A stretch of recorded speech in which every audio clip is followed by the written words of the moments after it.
Chapter 625. No one went after Li Tianlan, and no one dared to chase after him.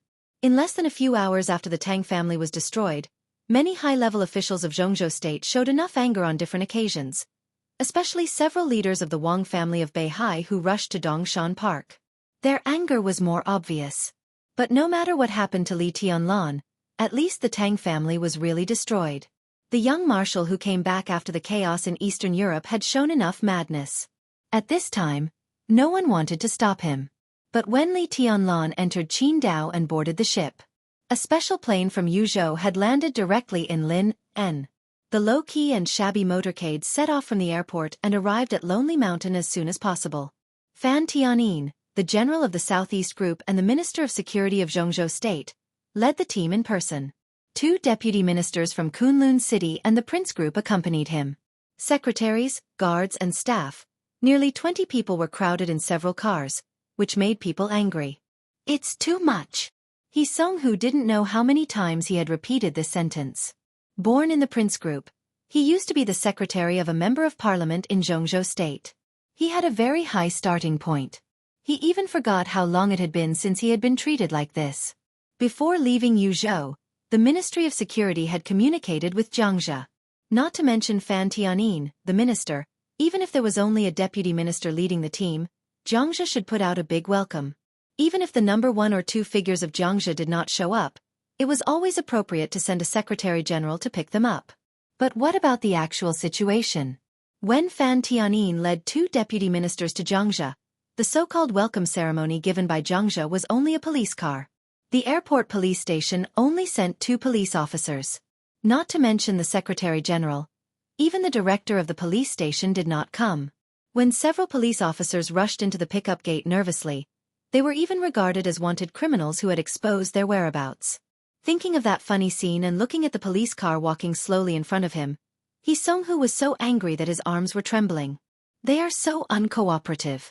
Has Jiangxia really become the independent kingdom of the Li family?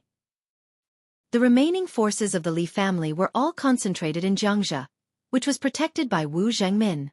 Now Wu Zhengmin went to the cabinet, while Zhou Yuanshan came from Zhongyuan. In terms of confidence, Zhou Yuanshan, who has the support of the giant group, is undoubtedly much stronger than Wu Zhengmin. Tan Li, who was beside Xianxia, said calmly. Tan Li was the last deputy minister of the Ministry of Security, but in fact, it was just a title. He seldom appeared in the Ministry of Security. Most of the time, he was assisting Gu Xingyun to deal with some affairs of Kunlun City and the special warfare system of Jianghu State. In terms of responsibility, he could be regarded as Gu Xingyun's secretary with great power. Overbearing? Not to mention Zhou Yuanshan, the entire giant group is under the leadership of Jianghu State. Today, look at their arrogance. Good Lord, they really don't care about stopping me. When I go back, I must report what I saw and heard this time. Xianxia sneered, the corners of his mouth twitching. I wonder if Su. He suddenly paused mid-sentence, glanced at Fan Tianyin, and didn't continue. In the back row of a car, Fan Tianyin was squeezed in the most uncomfortable position, but he remained calm and collected. Hearing Xianxia's half-sentence, he shook his head. Jiangxia was indeed the world of the Li family. But now the leader of Jiangxia was the general of the Southeast Group and Fan Tianyin's personal friend, Su Xinghe. When he set off from Yuzhou, the first phone call he made was to Su Xinghe. Su Xinghe said with a smile that he would make arrangements, and then when they arrived in Lin, they would face the treatment at this time. This was not only contempt, but also a naked demonstration. Xianxia was angry, but Su Xinghe, who got the news at this time, would probably be even more angry and aggrieved. If you have any complaints, go back and talk about it.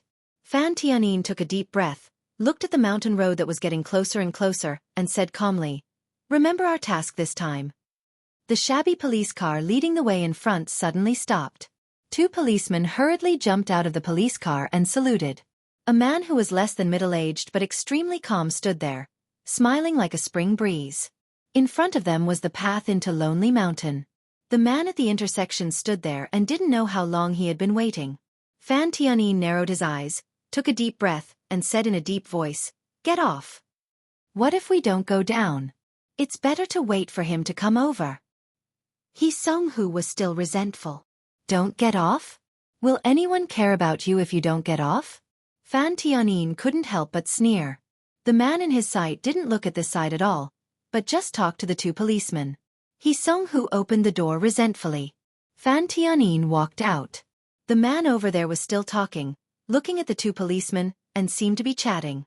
The humiliation came up little by little, with anger.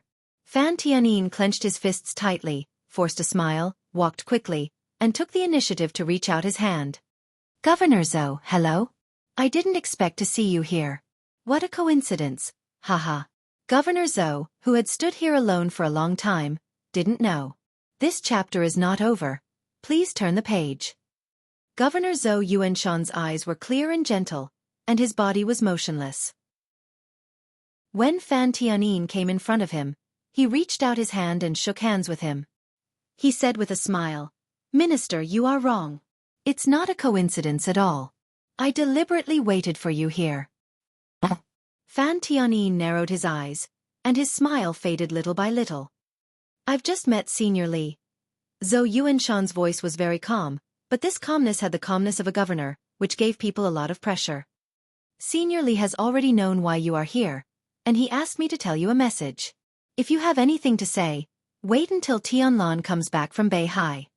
He paused and said, That's it, Minister Fan, please go back. That's it? Xianxia's voice suddenly became sharp. Governor Zhou, we came all the way from Yuzhou. Can we be sent away so easily? What do you think we are? What do you think the Ministry of Security is? Fan Tianyin seemed to want to look back at Xianxia, but he held back and just called him an idiot in his heart. Zhou Yuanshan glanced at him and laughed. Comrade, do you think it's easy to let you go back? Xianxia opened his mouth, but didn't speak, and became more and more angry. This comrade. Listen to this address. Just a few months ago, Zhou Yuanshan was at the same level as Xianxia, and they met a lot in meetings and small meetings. After a few months they became this comrade. Senior Li didn't perfunctory you. These are his original words. Zhou Yuanshan said calmly. Fan Tianyin smiled bitterly. He didn't think that Li Honghe would easily send them back. Only an idiot would think that it was easy for the dignified governor of Jianghu to stay here and stand guard with such an arm. But how could they go back now that they had come here? Governor Zhou, what Marshal Tianlan did in Yuzhou is suspected of treason. Shouldn't Senior Li give us an explanation? Fan Tianyin's tone was low. Suspected of treason? Zhou Yuanshan stared into his eyes. Who said that? Did you say it yourself, or did a counselor or director say it? It doesn't matter. What matters is... Answer my question. Zhou Yuanshan interrupted Fan Tianyin. I just want to know who said that Tianlan is suspected of treason? Fan Tianyin's eyes turned cold, and he said coldly, Does it make any difference who said it? Of course it makes a difference. Zhou Yuanshan's tone was cold. If it was a counselor or director who said it, I can call him now and ask him if this is the overall meaning of the high-level officials of Jianghu State. If the answer is yes, I will immediately let him go to the provincial government and turn a blind eye to this matter. But the youngest marshal of the special warfare system of Jianghu State is suspected of treason. If such a thing is said by a minister himself, I think Marshal Li will also ask you for an explanation when he comes back.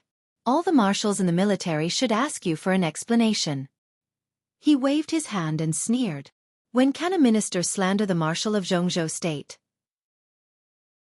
Just a minister. Fan Tianyin had been in the Ministry of Security for so many years, but it was the first time he had heard such a sentence. You! He reached out and pointed at Zhou Yuanshan fiercely. Zhou Yuanshan looked at him calmly and said slowly, Tell me, which counselor said that Tianlan is suspected of treason? Fan Tianyin couldn't answer such a question. Killing the former counselor of Jianghu State and slaughtering the elites of Beihai Corps, any of which could be labeled as treason. But it was Li Tianlan who did it.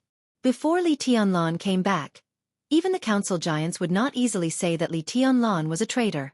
This was the so-called leeway. Most of the battles would not really be life or death. Even in the worst situation, the two sides would leave room for compromise. If this is really said by a minister, then let's not talk about it, okay? Zhou Yuanshan said slowly, Minister Fan, please go back. Senior Li also means the same.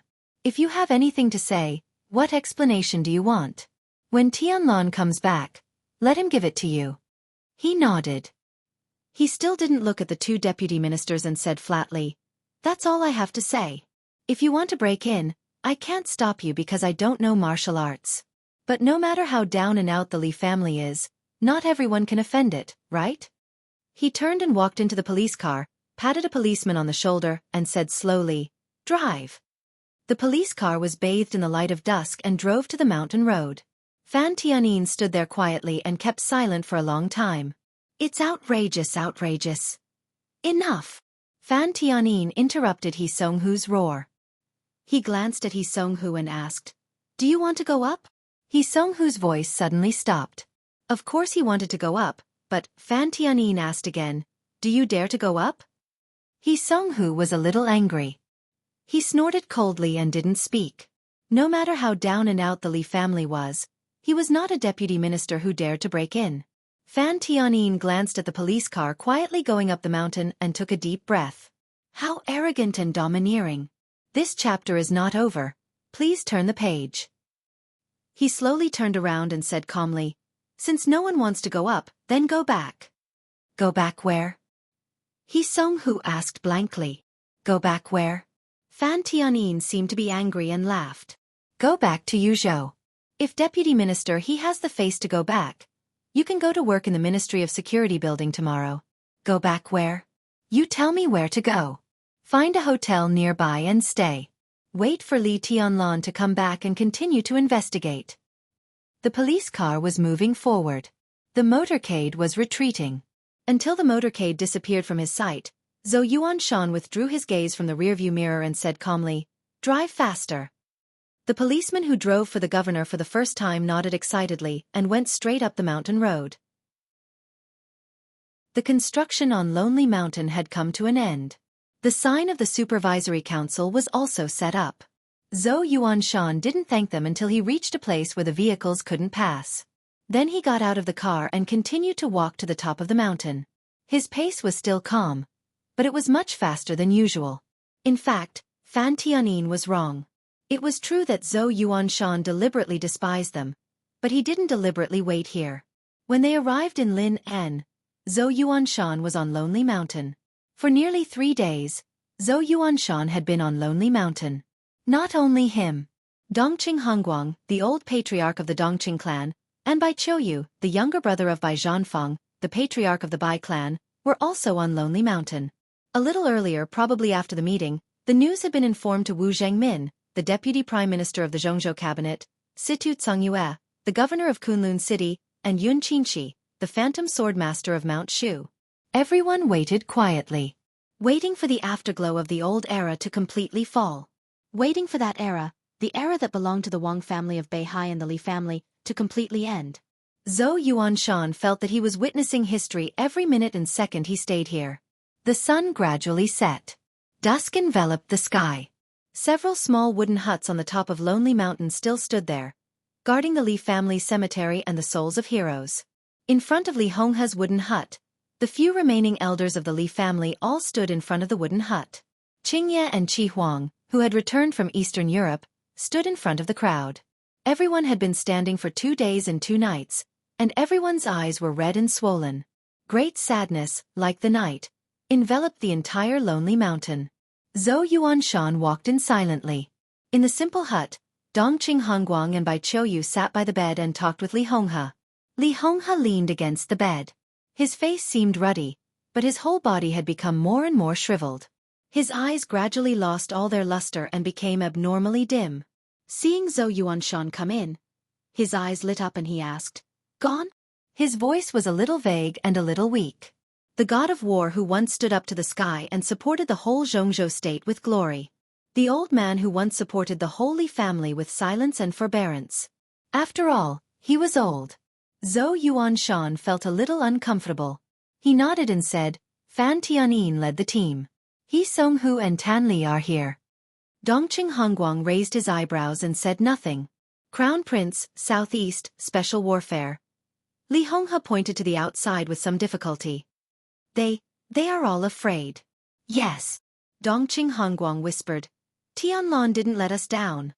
He's good. He's always the best. Li Honghe whispered with soft eyes. Brother. Dongqing Hongguang held Li Honghe tightly. He seemed to have aged in an instant. No one knew what he thought of. He took a deep breath and whispered, I'm sorry. Li Honghe shook his head gently and smiled. There are some things that I can't wait for. But I still want to wait for him to come back. When he comes back, I'll inform him. Dongqing Hongguang gritted his teeth and nodded. Li Honghe closed his eyes and fell asleep. His breathing gradually became stable. Dongqing Hongguang watched quietly without saying a word. The news of Lonely Mountain was concealed. But what happened in Yuzhou, like a storm, rushed out of Yuzhou, covered the entire Jianghu state, and continued to spread outward. In the afternoon, the latest information spread throughout the dark world. On the morning of September 1st, Yuzhou, Dongshan Park was the starting point. Li Tianlon, the palace master of Emperor East's palace, destroyed the Tang family in Yuzhou and officially conquered the Wang family of Beihai. The eyes of the whole dark world focused on him in an instant. Everyone was watching Li Tianlon's footsteps. In the evening, the news flew all the way to Tiannan. In the afterglow of the setting sun, a tender white hand held a mobile phone and quietly looked at the information on the screen of the mobile phone.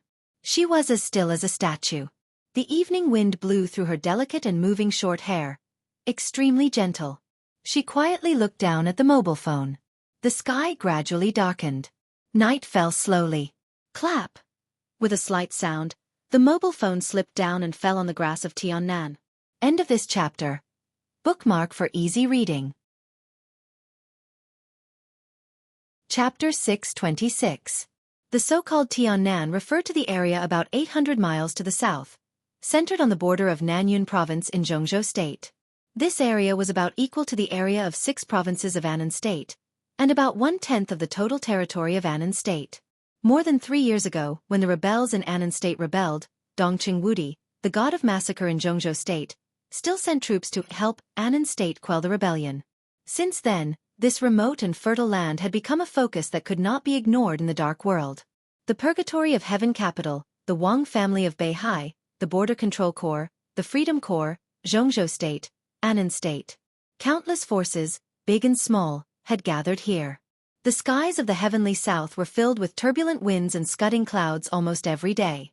After the maneuver of the 2 academies in Jianghu State, East Emperor Palace, now Emperor East's Palace, also placed its headquarters in Tiannan. Emperor Dong's palace was developing well in Tiannan. Strictly speaking, the so-called not bad meant that he already had a foothold and barely managed to gain a foothold. Li Beitian, who was temporarily in charge of all the affairs of the East Emperor Palace, set up a trading company in the name of Li Tianlon as soon as possible. On the surface, it was doing the most ordinary rice business. In fact, the East Emperor Palace had become one of the important hubs of the Border Control Corps, the Blood Battalion, the Freedom Corps, and many private armed forces in Southeast Asia. This was Jianghu State's support for the first place in the maneuver of the 2 academies. Almost every day, a large number of weapons, armaments, and bullets eliminated by the Blood Battalion set off from the border of Jianghu State and were distributed to the Freedom Corps or other private armed forces through the East Emperor Palace. The standard of military equipment of the Border Control Corps was enough to make armies all over the world drool.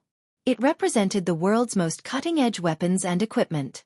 Even if it was obsolete, it was enough to make people envious. Swallowing it up often meant huge wealth. After all, a large number of arms transactions were handed over to a group of young people, which always made people feel that it was child's play. It was not that no one put it into action. However, in the first arms escort, the Great Void Sword Master of Mount Shu personally took action. After the Great Void Sword was unsheathed and killed 3 people at the peak of the Thundershocking Realm, the business of the entire East Emperor Palace suddenly became quiet. Perhaps the 3 experts at the peak of the Thundershocking Realm were not famous big shots. But everyone knew that Li Beitian had not yet reached the peak of the Thundershocking Realm, and in the maneuver of the 2 academies, he had not recovered from his injury. The number of great void sword masters in the history of Shu Mountain was the least. Nirvana, Phantom, Yin Yang, and almost every generation had a sword master. Only the Phantom sword did not appear for decades. But all the previous great void sword masters eventually reached the Invincible Realm, and they became the top expert of Mount Shu as soon as they entered the Invincible Realm. This was the unique skill of swordsmanship that shocked the Jianghu state. The later it was, the stronger it became. It was said that Li Beitian had another breakthrough after that battle. With him in the East Emperor Palace, even if Li Tianlan hadn't come, there weren't many forces who dared to attack it now. Wang Yuetong liked this life very much. The newly established Emperor Dong's palace was busy every day. Everyone was busy.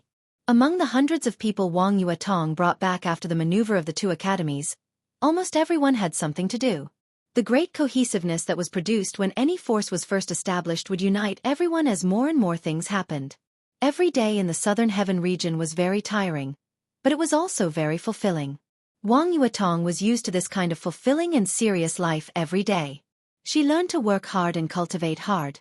She had not made any progress in martial arts for more than 3 years, but she had broken through to the fire-flaming realm in a short time.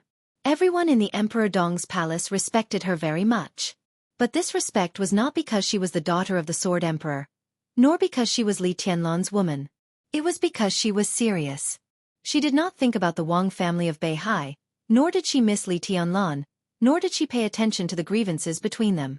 She almost deliberately put all her thoughts on the development of the Emperor Dong's palace.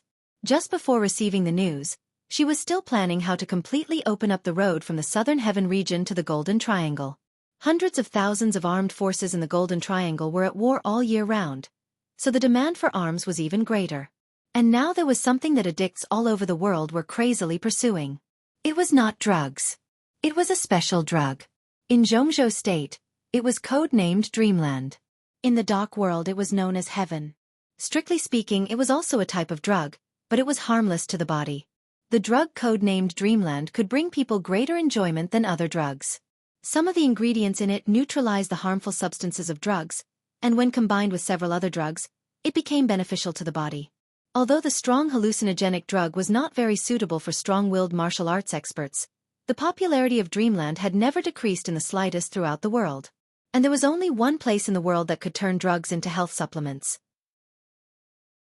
Naturally, it was not the Golden Triangle.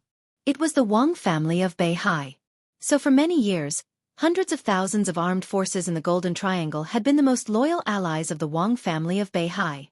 Wang Yuetong naturally knew that. This chapter is not over. Please turn the page. She even knew the price of a dream drug. The cost price of a gram of dream drug was more than 10 times that of a normal drug. But now in the dark world, the price of a gram of dream drug was 75 times that of a gram of drugs. And the price was still rising, and it was in short supply every year. Wang Yuetong had been thinking about it recently. She wanted to do her best to fight for a share of dreams for the Emperor Dong's palace in the Golden Triangle, even if it would harm part of the interests of the Wang family of Beihai. The people she sent to the Golden Triangle to negotiate had set off. But before the specific results of the negotiation could be reported, the news from Jianghu State was like a basin of cold water in a world of ice and snow, pouring directly on her head. Those grievances that she thought she could deceive herself by not thinking about broke out with incomparably ferocious malice in an instant. Perhaps it was no longer grievances. The past of the previous generation would be gone with the wind. But now the woman who had been with him in Eastern Europe, who was his fiancée in name, and who desperately pulled out silence at the most critical moment, was already lying in bed. Dongqing Rushi, who was in a vegetative state. Situ Tsungyue, who was seriously injured. Tribulation, whose foundation was completely destroyed. The master of Samsara Palace, who had fallen. All of them. This was a new grievance. The most uncompromising thing was hatred. So the man who woke up in Yuzhou pulled out Shen Yuan's sword, which had been famous throughout the dark world. He destroyed the Tang family, killed and injured countless elites of the Beihai Corps, and embarked on his own journey.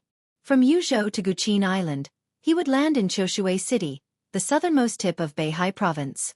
He would go all the way north, cross Tongtian Port, pass Queen City, and pass Kanglan City. At most, he would go through the entire Beihai Province, set foot in Xingzhou, and climb Mount Dibing. The endless lavender field, the picturesque Hualu Mountain, and the spectacular and charming Beauty Waterfall might all be completely trampled on. That flame had begun to burn, and it would eventually turn into the fire of war that would burn everything. This time, there would be no compromise. Because those he cared about had fallen. Because those he cared about were still lying. The sunlight fell silent. The moonlight shrouded Tiannan, drawing a long shadow under Wang Yuetong's feet. Wang Yuetong picked up her mobile phone and looked up at the clear and magnificent starry sky above her head. After a long silence, she slowly turned around and walked to Emperor Dong's palace. The temporary headquarters of Emperor Dong's palace was a manor, or it used to be a farm. There were some houses scattered on the farm. They were not gorgeous, but they were strong enough. The central villa was reserved for Li Tianlan by Emperor Dong's palace, as well as the place for daily meetings and high-level dining. When Wang Yuetong walked into the hall of the villa, everyone who was qualified to sit in the hall stood up. The head seat of the dining hall had been empty since the establishment of Emperor Dong's palace. On the left side of the head seat, Li Beitian tried his best to keep calm and greeted Wang Yuetong, but the atmosphere of laughter in the dining hall was no longer there. Everyone was the same as usual. But there was always something strange that was spreading unconsciously. Wang Yuetong sat down next to the head seat, separated from Li Beitian by an empty chair. She quietly looked at the empty seat for a long time, and then picked up her bowl and chopsticks to eat. In the past, there would be a topic at any time, but now there was a rare silence at the table. Yu Qingyan, who had the best relationship with Wang Yuetong, bit her lip, gently kicked Ning Qianqing beside her, and then slightly stepped on his foot. Ning Qianqing smiled bitterly, squeezed his girlfriend's little hand, and said nothing. As for the blood battalion, let Yuan Shang come down. Beitian, find someone to replace him. Wang Yuetong suddenly spoke, breaking the subtle silence. Li Beitian slowed down and did not speak. As for Taigu City, we have agreed to visit Mayor Wan tomorrow. Emperor Dong's palace will have sufficient funds next. I'm optimistic about the 2 projects there, so I'd better not put them down. Qingyan, can you go there tomorrow? I hope Mayor Wan will remember our promise. Within a month, the funds will be fully in place. Yu Qingyan raised her head and looked at Wang Yuetong in a daze, without saying anything. Ah, there's also the Freedom Corps. Hanin, I'll have to trouble you to contact the Freedom Corps in the future. I still don't know much about the Night Tiger mercenary group, but judging from the current actions of Jianghu State, Night Tiger's attitude is very subtle. It is said that they have begun to contact Annan State and the Purgatory of Heaven capital, but there is no evidence. But in many cases, we don't need evidence. They are armed forces supported by Jianghu State. When they are disobedient, we should give them a warning. The aid given to them this month should be reduced. I like 2 pieces of land in the neighboring town. They are very cheap. Tiannan will develop very well in the future. These 2 pieces of land are very close to the county and can be bought. In fact, if we have money, we should hoard the land. The profits in the future will not be too bad. And, in the quiet restaurant Wang, this chapter is not over. Please turn the page. Yuetong's calm and pleasant voice kept ringing. Perhaps until this moment, everyone, including Wang Yuetong herself, knew that she had done so many things. Sister. Yu Qingyan finally couldn't help shouting. Wang Yuetong's voice paused. She wanted to continue, but found that she had finished. These are all things that you are responsible for. Yu Qingyan looked at Wang Yuetong cautiously. Wang Yuetong was silent for a while. She lowered her head and drank the soup. She smiled softly and said, I'll be away for a while tomorrow maybe? She shook her head and didn't say much. Still no one spoke. Li Beitian lowered his head, so no one could see the expression on his face. Tianlan's attitude towards you will not change. Ning Qianqing finally couldn't stand Yu Qingyan's scratching and said helplessly, I know that. Wang Yuetong's eyes softened for a moment and she smiled. I know what kind of person he is. Then you. Du Hanin hesitated slightly. It's not the same. Wang Yuetong put down the bowl and chopsticks and stood up. Everyone stood up at the same time. Wang Yuetong looked at several high-level officials of Emperor Dong's palace around her. After a long silence she chuckled. Her smile was extremely bright but bitter. It's not the same. Mount Dibing. That's my home. The Wang family of Beihai is also my home. Anyway, it's my home. Perhaps from the moment Shen Yuanfeng slashed at the Beihai core, everything became different. Wang Yuetong tried hard to smile, but her beautiful big eyes were full of faint sadness. She intended to make East Emperor Palace stronger. She even intended to let the Wang family of Beihai lose some interests for East Emperor Palace. But she couldn't watch Li Tianlan trample on everything in Beihai. She was from Beihai. Mount Dibing was her pure land. The stage of formidable person was also a holy land in her heart. Li Tianlan ignited the war in Beihai. She had to go back. She had no choice. Maybe there was a choice. But she couldn't do it. No matter what she could do, she had to go back. Those new and old grudges that she deliberately didn't see, think, or pay attention to were constantly spreading. It turned out that the peace at the moment had been shattered when the almost eternal sword fell in Eastern Europe. Wang Yuetong looked back, thinking of Li Tianlan and Tiannan.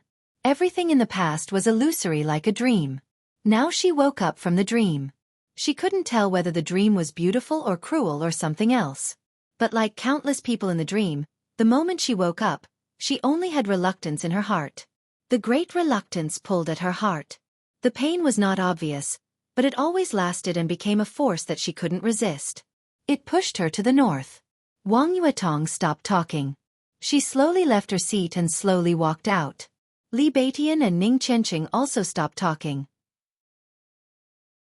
The two walked in front of everyone and watched Wang Yuetong's figure getting farther and farther away. There was no farewell. Leaving was so natural, so easy and so difficult. Li Beitian watched her figure getting farther and farther away and was silent for a long time. "She's gone," Ning Qianqing whispered. "Yeah, she's gone," Li Beitian murmured to himself. In the future, Ning Qianqing's tone was complicated. "Will we meet again?" Li Beitian was silent. He thought of the Wang family of Beihai and the Li family. He thought of the era of Sword Emperor and the era that would soon belong to Dong Huang. Something seemed to have been preordained in the dark. Some people struggled to get close, got close and got close. But they could only struggle, and in the end, they could only say goodbye. "It's best not to see each other again," Li Beitian whispered. His voice was filled with countless emotions. Because at this moment, he thought of a few short sentences that eldest senior brother had sent to him. He had forgotten most of those short sentences. But two sentences were always deeply remembered. The silver moon moved Beihai. Dong Huang broke his heart and broke his beauty. Dong Huang. Broken heart. Broken. Beauty. Li Beitian took a step forward subconsciously, but finally stood where he was. The misty night shrouded.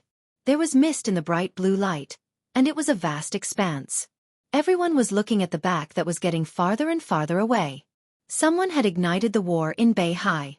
She walked there. Her back was so delicate, like a moth. End of this chapter. Bookmark for easier reading.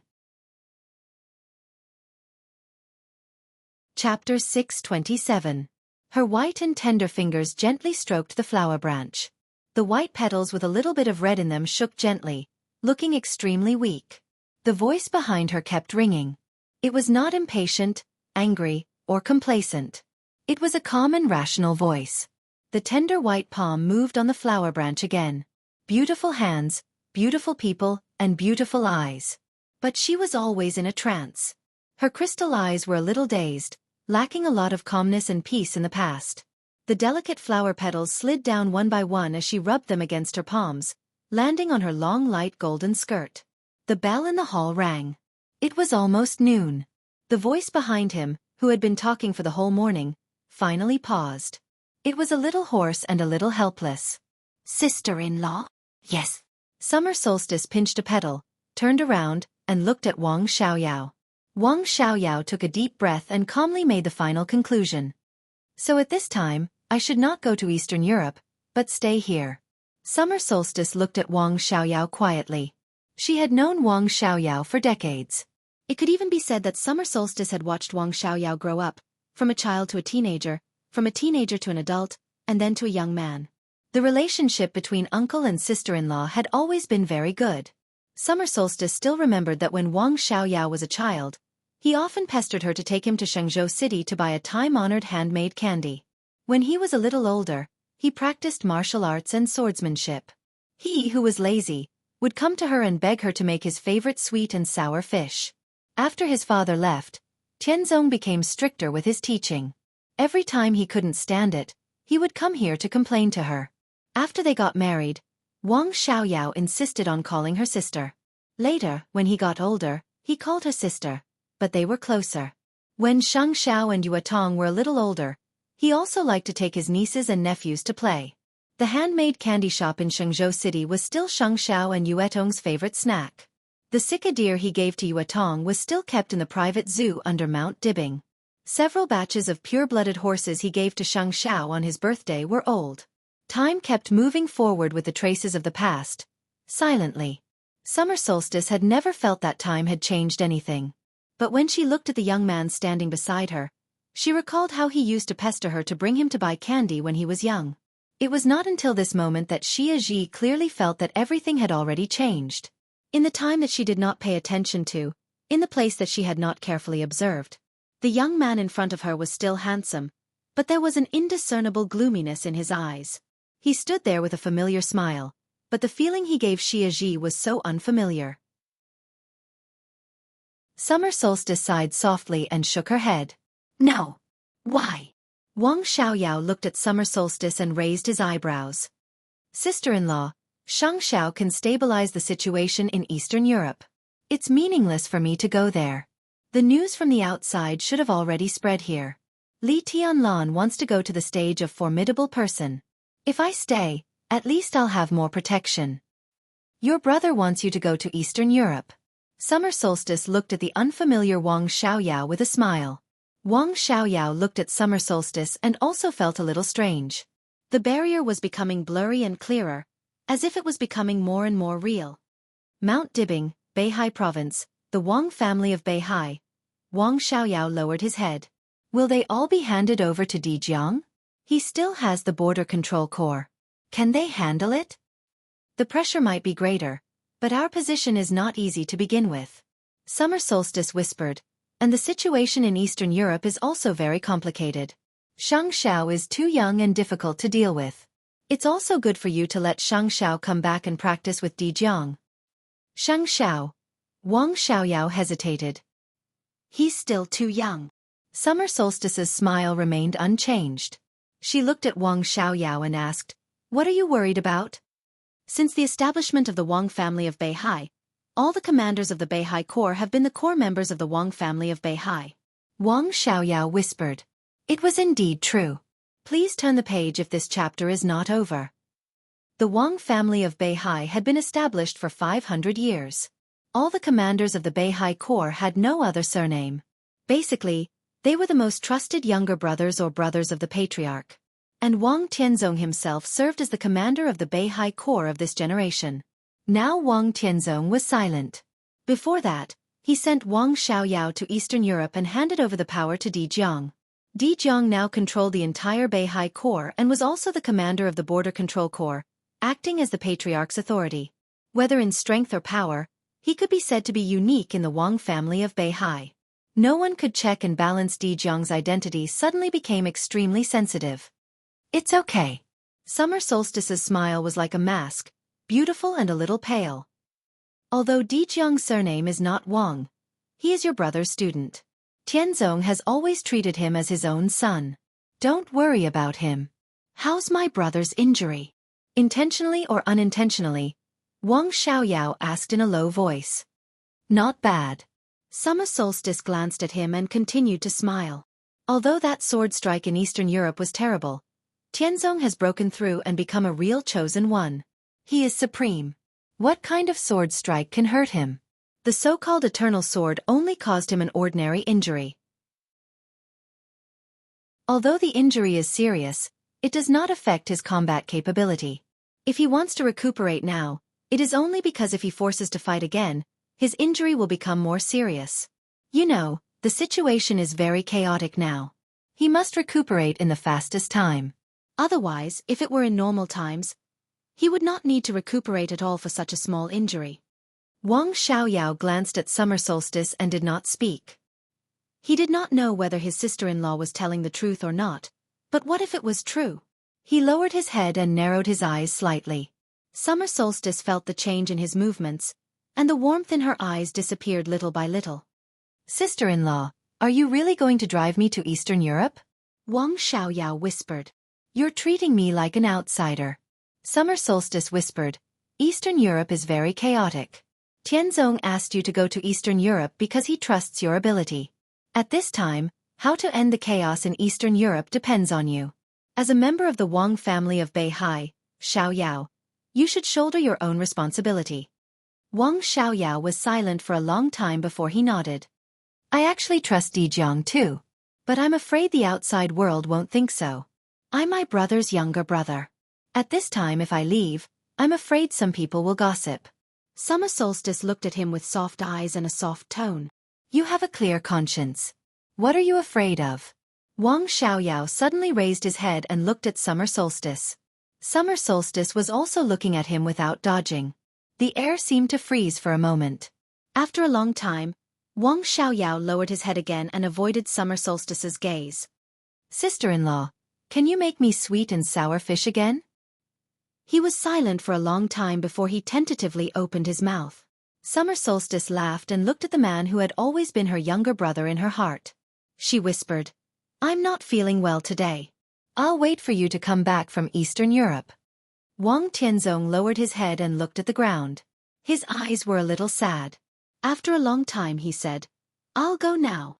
He turned around and slowly left the hall. Summer Solstice watched him leave. She stood where she was without making a sound or moving. The main door of the hall was opened for a moment and then closed again. Wang Xiaoyao stood outside the door and saw Jianghu. Jianghu, who had returned to Mount Dibbing a few days ago, was standing in the pool in front of the main hall, looking at the lotus flowers and swimming fish in the pool.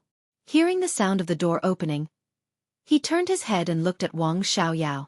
Their gazes met for a moment, but neither of them spoke. Jianghu was Wang Tianzong's student. Wang Xiaoyao was Wang Tianzong's younger brother.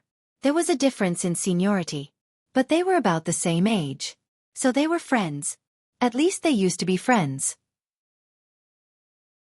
They were very, very good friends. What are you doing here? Wang Xiaoyao looked at him for a while and said slowly, Now, this chapter is not over.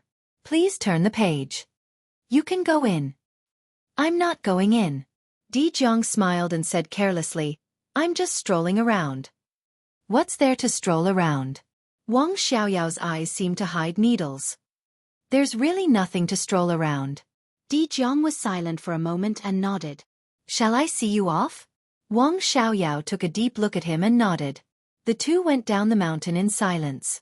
At the airport at the foot of the mountain, the special plane to Eastern Europe was already on standby.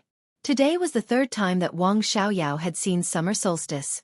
But there was no result. He could only go to Eastern Europe. Wang Xiaoyao suddenly remembered that he had seen Summer Solstice 3 times. Every time he came out, he could see Jianghu, no matter far or near. There were some things that he had never thought about. Until now, he realized a possibility. He laughed at himself and said, Every time I come out, I can see you. Are you afraid that I'll hurt my sister-in-law? If she doesn't want to, who can hurt Master's wife? Jianghu said faintly, I'm nearby. I just hope you can calm down. Do you doubt me too? Wang Xiaoyao's voice was low. He looked at Jianghu, and his eyes suddenly became extremely sharp. Jianghu did not speak. I swear I didn't do anything wrong to the Wang family of Beihai. He took a deep breath and said word by word, gritting his teeth, I have a clear conscience. Jianghu still did not speak.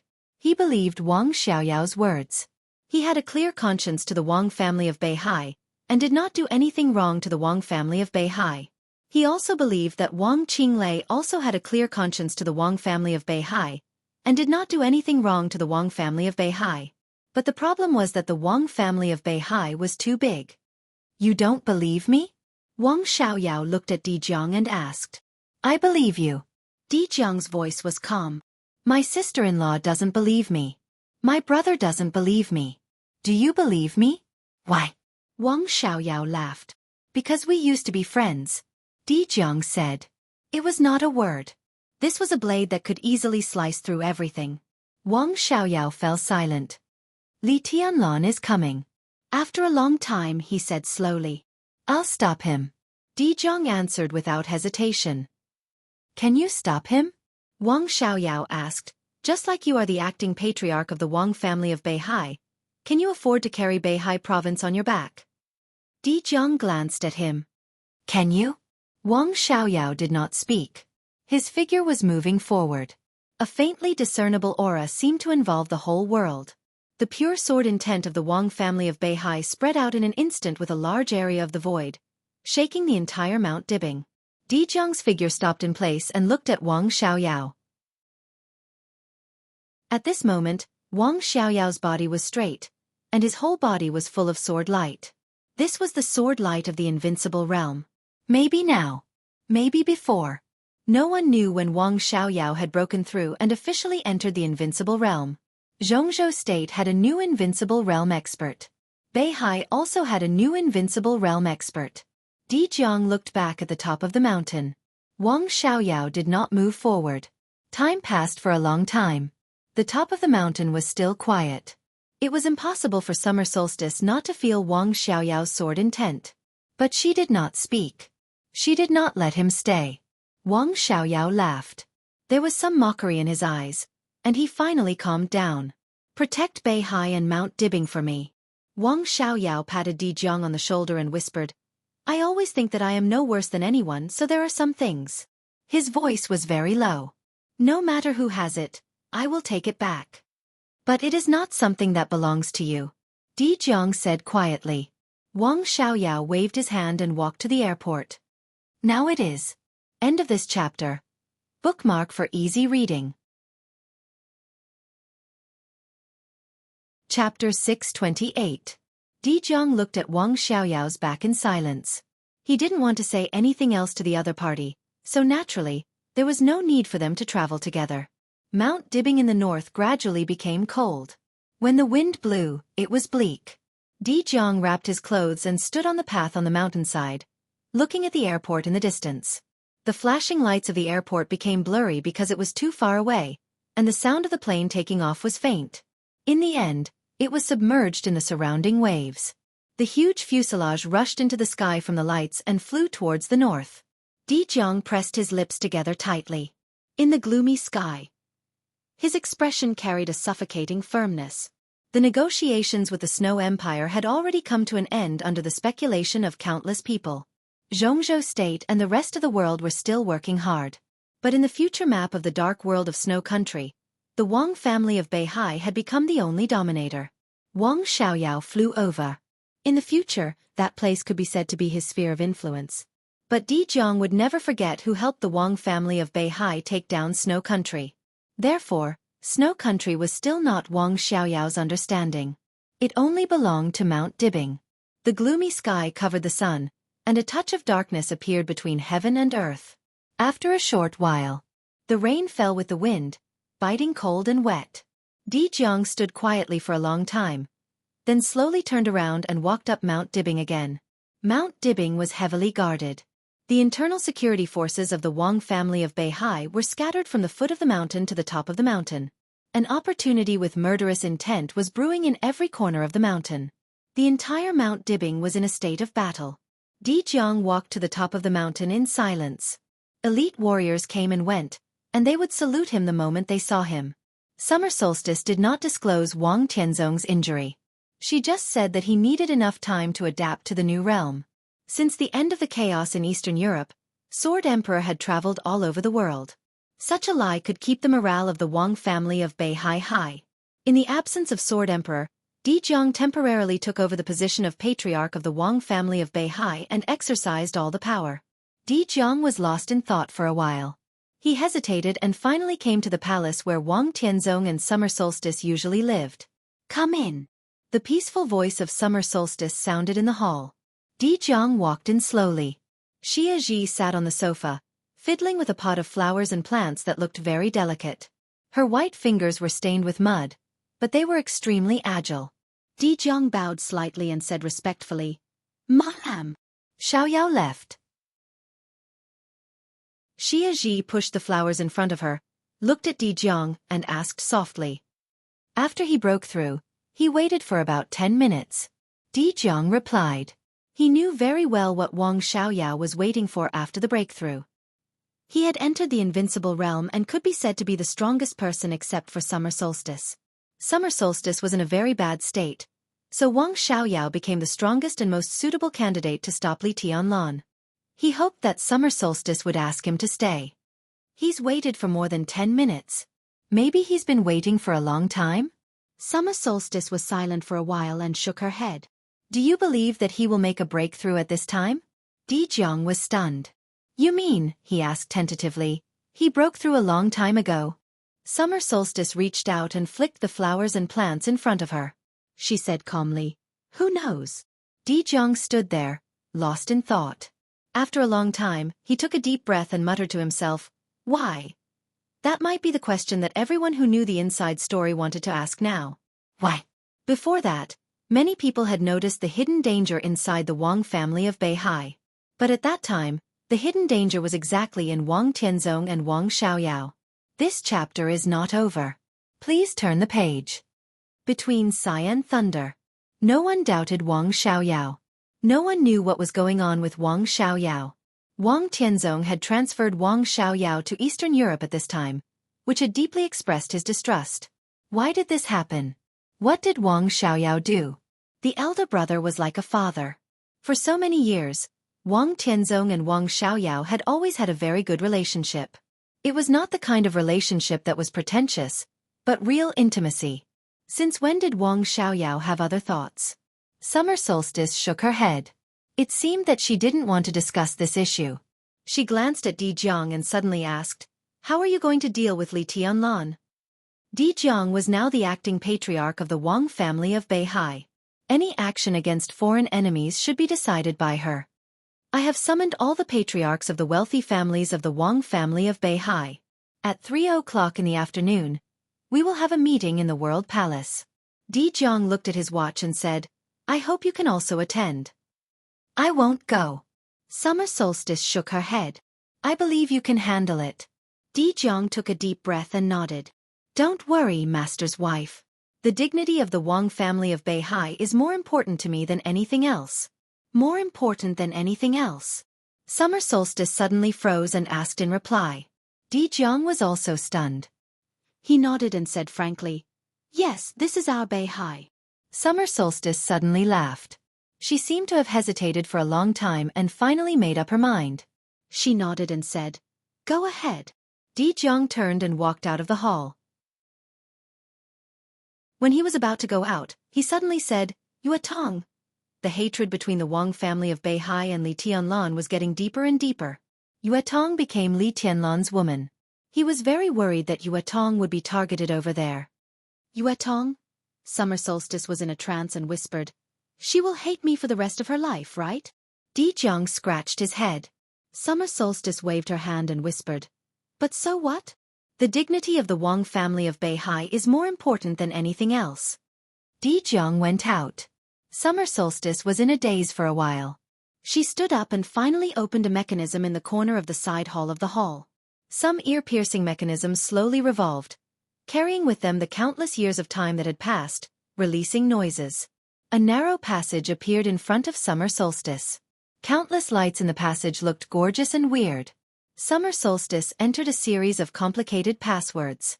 In the passage, gorgeous lights flickered and finally all turned into a soft luster. Summer Solstice walked in and pressed the mechanism casually. The door of the passage was closed with a harsh sound. She walked alone in the passage and slowly went down. The air became cool. The air became cold. The temperature kept dropping. The sound of surging waves gradually sounded. Summer Solstice kept going down and moving forward. This passage had gone deep into the sea from Emperor Hall. In the increasingly cold temperature, a simple but extremely heavy bronze door appeared in front of Summer Solstice. Summer Solstice calmly activated the password. The bronze door slowly shrank. The extremely strong cold air rushed out of the door in an instant. In an instant, the walls on both sides had been covered with a thin layer of frost. Summer Solstice's face was slightly pale, but she still walked through the bronze door. There was a small hall at the door. 3 ice coffins were placed in the center of the hall, silent. Summer Solstice walked to the ice coffins. There was a small button in the center of the ice coffins. Through the transparent coffin lid, there was a person lying in each of the 3 ice coffins. Their eyes were closed, like corpses or sleeping. Summer Solstice looked at them in silence for a long time. She slowly reached out. This chapter is not over. Please turn the page. She pressed the button in the ice coffins. In an instant, the ice coffins began to shake wildly. The surging sea outside the secret chamber kept surging, and the sound of tides was deafening. You! Summer Solstice's eyes were dazed and blurred. Do you also want to be free? After so many years, it's time to rest. You've worked hard. I'm sorry, she muttered to herself. Her light and crisp voice directly suppressed the sound of tides around her. The lid of the ice coffin was slowly opened. In the ice coffin closest to Summer Solstice, the person who was sleeping like a corpse opened his eyes. His eyes seemed to have lost all warmth after being frozen for so many years. He just looked at Summer Solstice coldly. What's the matter? Murder.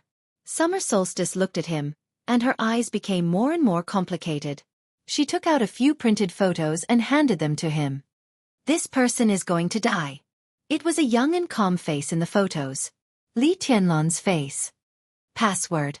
The person in the ice coffin slowly sat up. Xianxia. Summer Solstice's mouth trembled slightly, and tears fell down. She looked at the figure in the ice coffin deeply. Summer Solstice. Xianxia, Summer Solstice. This was all the password, simple and complicated. The person in the ice coffin moved his head stiffly and said coldly, "The password is correct." He looked down at the photo of Li Tianlan in his hand. This person must die. Summer Solstice covered her mouth, but did not dare to cry out. The other two ice coffins were opened. The sleeping person sat up and walked out of the ice coffin. A powerful and chaotic aura rose around them. The eyes of the three people lit up with red light. This was the Devil Troop. This was the Devil Troop that belonged to Summer Solstice. 20 years ago, there were 6 people in the Devil Troop under Summer Solstice. Half of them died in the Battle of Treason, and the bodies of the remaining 3 were also seriously damaged and could barely enter a deep sleep period. Now, although they had been sleeping for more than 20 years, their state was still not perfect. There were no flukes or accidents. This time they woke up, it was the last time they fought for Summer Solstice, and it was also the last time they woke up. After that, it was eternal sleep in the endless darkness. The middle-aged man who woke up first in the ice coffin stood up and stared down at the photo of Li Tianlan in his hand. The red light shone on the photo. He seemed to have completely forgotten the existence of Summer Solstice and only remembered the order. Where is he? The middle-aged man's eyes flashed with red light. After a long time he asked. He is about to enter Xianxia City. Summer Solstice bit her lip hard, and her voice trembled. Without any hesitation, the middle-aged man put away the photo. Let's go. His voice was hard and cold. Summer Solstice couldn't bear it anymore. She suddenly threw herself on him, hugged him tightly, and burst into tears. The red light in the middle-aged man's eyes flickered constantly, and he seemed to be a little confused. After a long time, his eyes seemed to soften quietly for a moment. He reached out and wanted to touch Summer Solstice's hair. But the red light burned in his eyes again. His palm changed from enchantment to rejection. He pushed Summer Solstice out of his arms and repeated again, "Let's go." In the heavy footsteps, the 3 members of the Devil Troop slowly walked out. Summer Solstice knelt on the ground, trembling, and kowtowed to the 3 people who left. Goodbye, uncles. Her voice was a little choked. Goodbye, father. Her name was Summer Solstice. Her father. Her name was Summer Horizon. End of this chapter. Bookmark for easier reading. Chapter 629. It was raining in Xianxia City.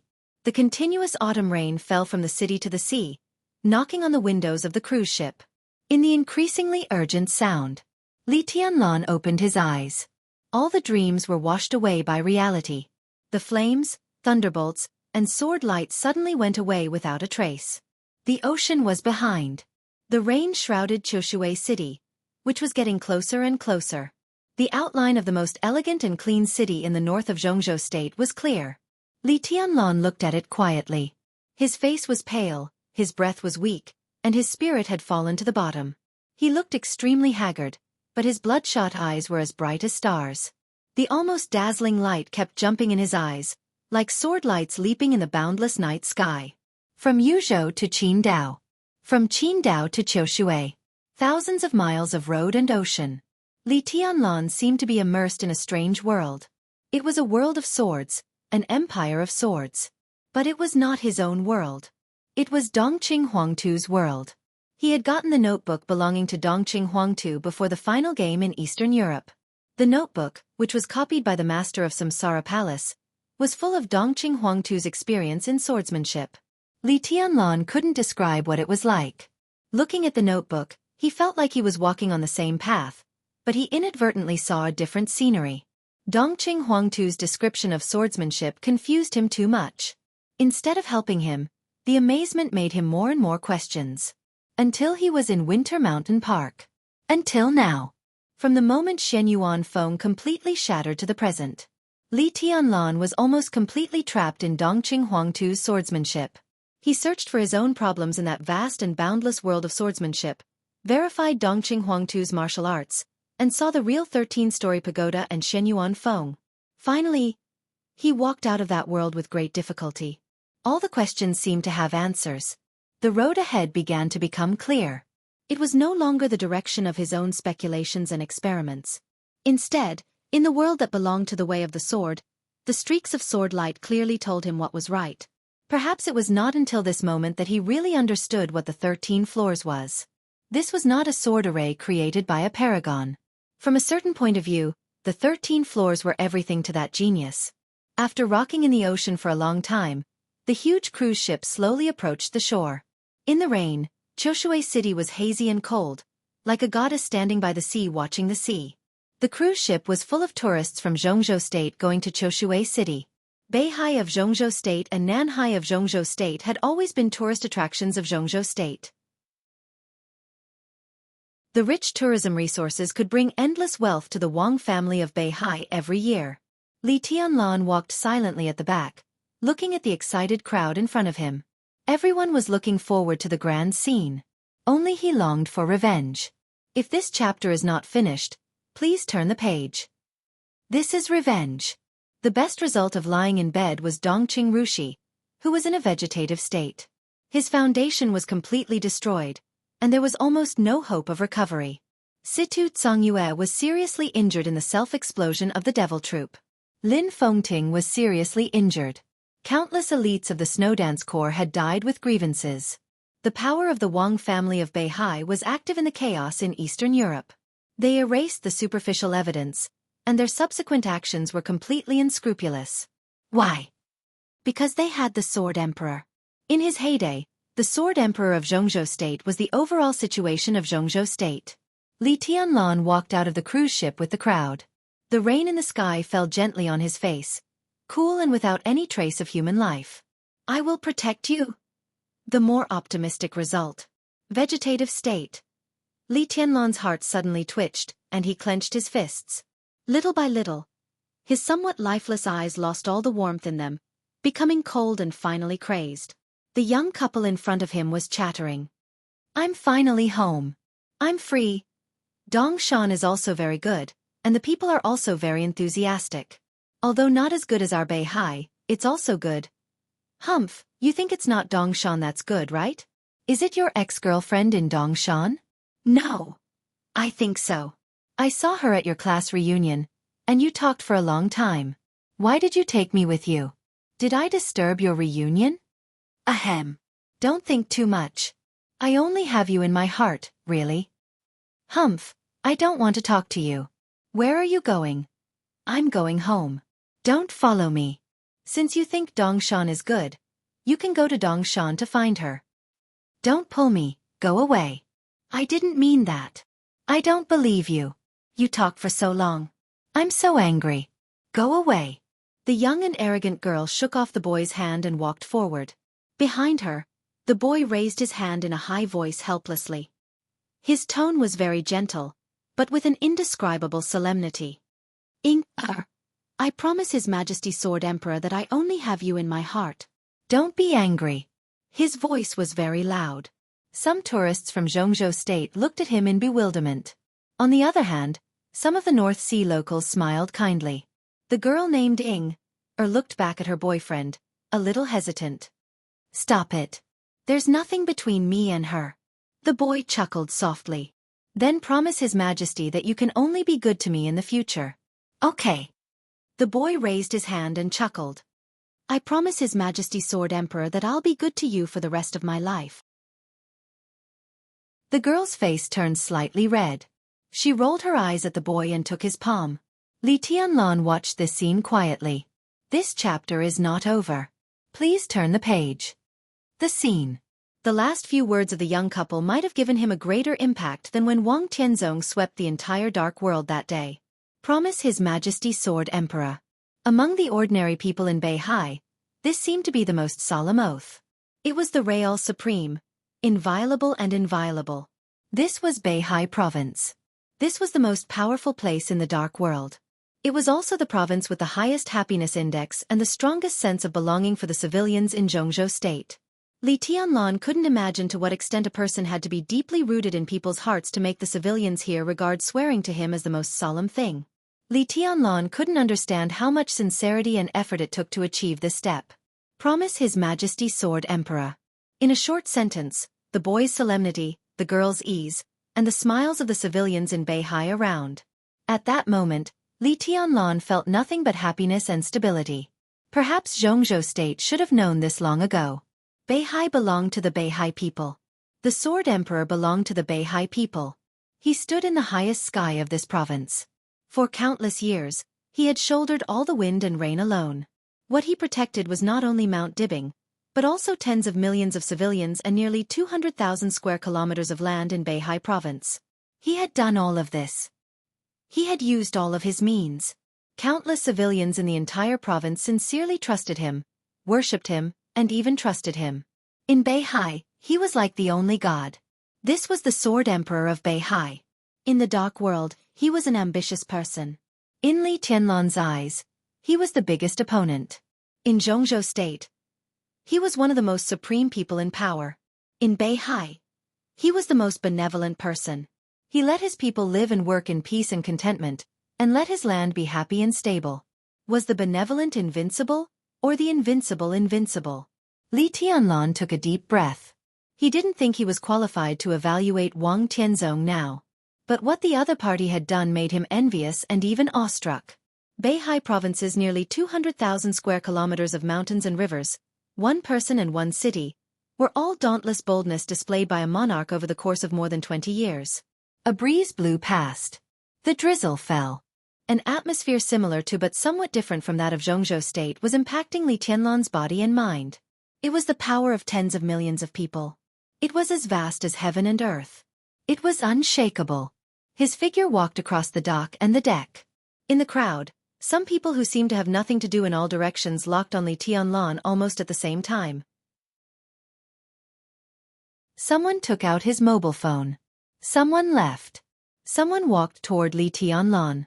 At 8 o'clock in the morning on September 2nd, Jianghu state. Under the gaze of countless people in the dark world, Li Tianlan, the palace lord of Emperor Dong's palace, officially set foot in Beihai province. He landed in Choshui city. End of this chapter. Bookmark for easy reading. Chapter 630. While the ship was sailing on the sea, in the famous world palace of Mount Dibing, the meeting convened by Jianghu had come to an end. Almost all the patriarchs of the wealthy families in Beihai province were present. Even those who couldn't come temporarily sent their core figures who could represent their families. The wealthy families, the important figures inside the Beihai core, the important figures of the Beihai intelligence department, and Wen Xiyuan, the member of Jianghu state and the top leader of Beihai province, were all present. There was only one topic discussed at the meeting. How to deal with Li Tianlan, who was about to set foot in Beihai province. I still insist on my opinion. In the quiet conference room without any panic or worry, Wen Xiyuan's voice sounded unhurriedly. At this stage, even before Li Tianlan arrives at Mount Dibing, it's not appropriate for us to take action. This is Beihai province, our own land. Everyone, we need to come up with the most luxurious lineup to deal with an expert like Li Tianlan when the Sword Emperor is not here. Once such a battlefield appears in other parts of the province, the impact will be too bad. Moreover, each family has sent experts to intercept Li Tianlan in batches, which is tantamount to dispersing our strength. I'm inclined to the decision of the Tang Corps to gather everyone to Mount Dibing and decide the outcome with one battle. Wen Xiyuan's voice was steady and peaceful. He was only 48 years old this year, And he and the Sword Emperor Wang Tianzong had a true friendship through life and death. He had a firm stand and was deeply trusted by Wang Tianzong. The most subtle thing was that he was the same age as Wang Qinglei, the member of Wuxia. In the Southeast Group, he could be said to be Wang Qinglei's biggest competitor. Who can guarantee that Li Tianlan will behave all the way? Wang Qinglei said flatly, if we hide in Mount Dibing and Li Tianlan fights all the way, who will fight? If no one fights, what about the Beihai Corps stationed in various places? What about the civilians in various cities? What about some of our agencies hidden in the dark? Everyone, Li Tianlan is now crazy. In Dongshan Park, Elder Tang's family was killed. This is enough to prove his madness. He blocked all his own retreat. This time he came to Beihai for revenge. From the first moment he stepped into Beihai province, no matter who he attacked, it was revenge against the Wang family of Beihai. He doesn't dare to hurt civilians. Wan Siyuan shook his head and his voice was indifferent. With his status, he won't hurt civilians. But what about the Beihai Corps? The North Sea Legion had bases all over the place. So were they supposed to withdraw all of their troops? This will cause panic among the civilians, and the influence will be even worse. If this chapter is not finished, please turn the page. In the face of a strong enemy, the first reaction of Beihai should not be to retreat, but to fight. In the face of Li Tianlan, we retreat to Mount Dibing. If there are hundreds of thousands or millions of troops coming to Qiushui, so what? If we can't beat them, should we retreat? What will the tens of millions of people in Beihai think of us? Nowadays, when people from our Beihai province go out and walk around the world, they will say that they are from Beihai instead of Jianghu state when they introduce themselves. I don't agree with this view, but I agree with their sense of belonging. The patriarch of the Chen family said slowly, this sense of belonging is not given by us constantly retreating. It is our responsibility and obligation to guard every inch of land in Beihai province. In fact, we have no way out. Even if we are defeated, we have to fight. It is more dignified to be defeated than to flee without fighting. Everyone was nodding. Di Jiang glanced around, took a deep breath, and said calmly, then, a phone suddenly rang. There is one more thing. Lu Shuanghua, the head of the intelligence agency supported by the Wang family of Beihai in the south of Jianghu state, suddenly stood up. I've been waiting for this call. He put down his phone and said slowly, Jiangnan Society got a piece of information a few days ago. Just now, we have confirmed its authenticity. As for how to deal with it, please think about it now. What information? Di Jiang's voice was very polite. Jiangnan Society was the largest intelligence organization in the south of Jianghu state, and also the core component of the intelligence agency of the Wang family of Beihai. Lu Shuanghua formed his own faction in the intelligence system of the Wang family of Beihai.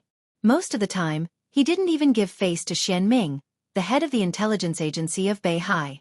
Every piece of important information of such a person was worthy of attention. It's about the purgatory of heaven capital. Lu Shuanghua said calmly. The facts will be sent in about 10 minutes. It's a list of the purgatory of heaven capital. The list of the purgatory of heaven capital? Di Jiang frowned. Lu Shuanghua said calmly, the list of all the elites of the purgatory of heaven capital lurking in Beihai province. Boom. The entire world palace was in an uproar in an instant. End of this chapter. Bookmark for easy reading. Chapter 631. The Dark World was not a prosperous world of song and dance, but war was also not the norm in the Dark World. In the Dark World where disputes and frictions were light and slowly turbulent, the mutual penetration between the superpowers could be said to be the most important thing. Accurate intelligence could often achieve the greatest victory at a small price. For countless years, it seemed that except for the madmen of Samsara Palace, no superpower liked to put all their chips on the line and rush to fight with their opponents. This was not a lack of passion, but the result driven by reason. Samsara Palace, which had expanded the fastest in recent years, was finally destroyed in the chaos of Eastern Europe. This was enough to show that even in the Dark World, the madmen who liked to start large-scale wars would not end well. Mutual penetration, intrigue, and intrigue were always the main theme of the Dark World.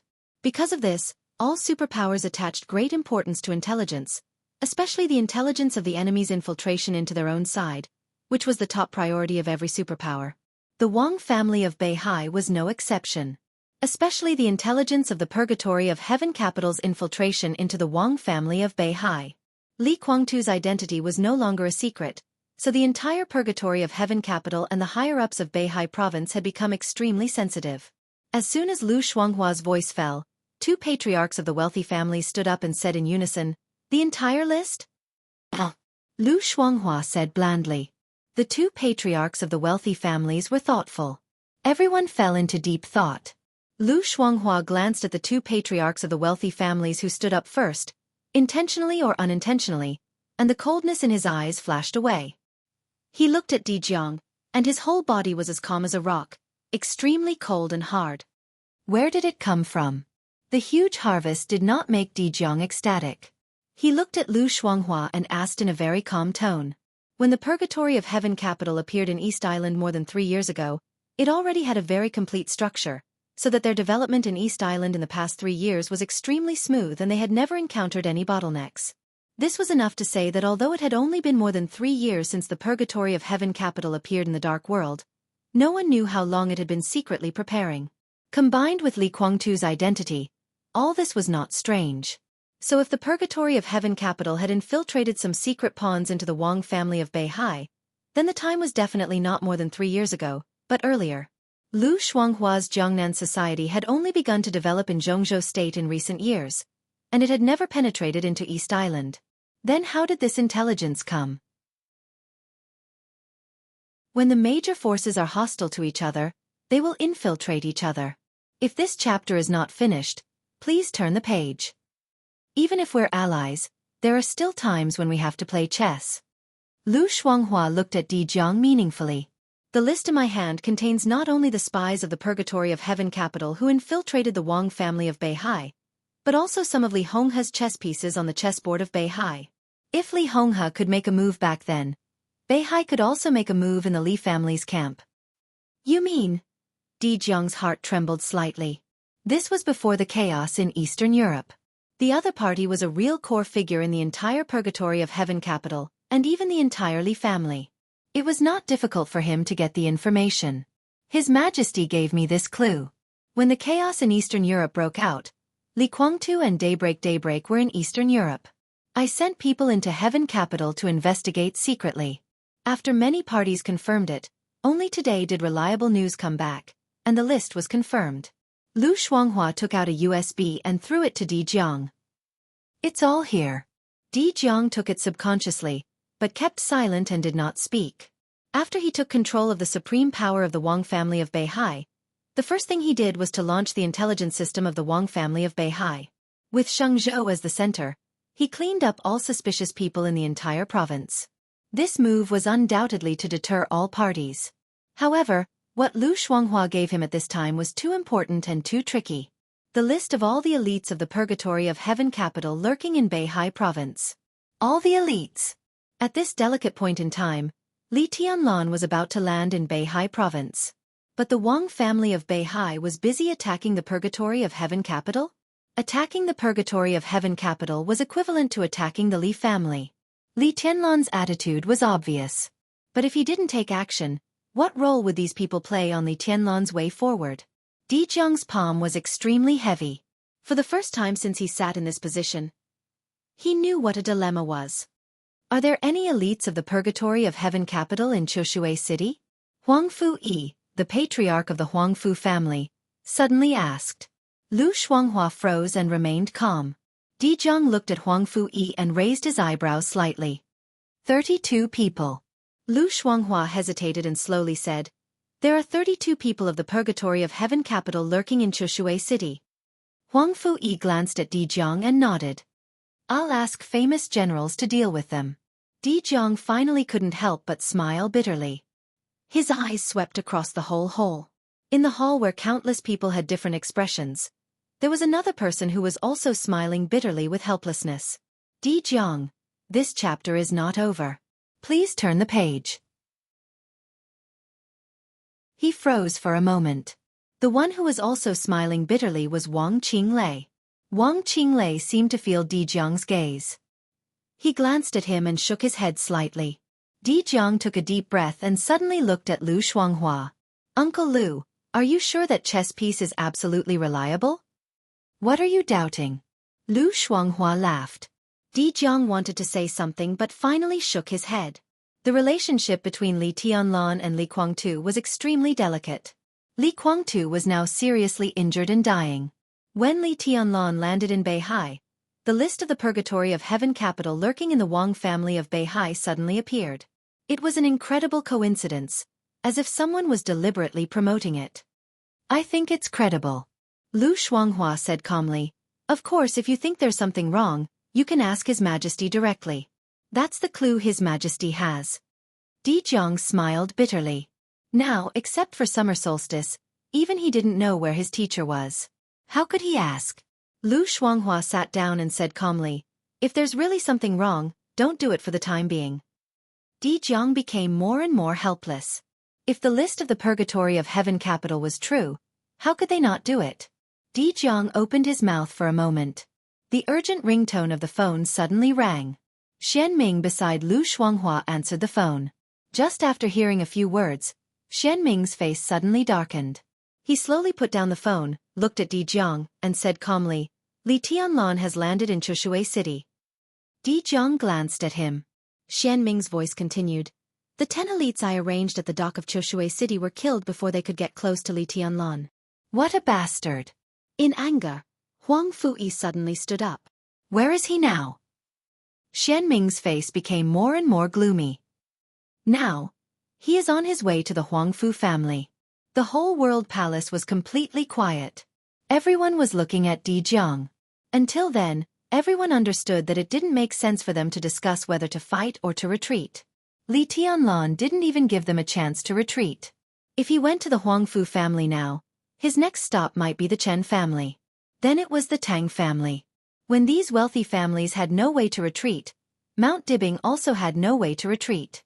Di Jiang squeezed the USB in his hand and suddenly clenched his fists. He said in a cold voice, then kill them all. End of this chapter. Bookmark for easy reading.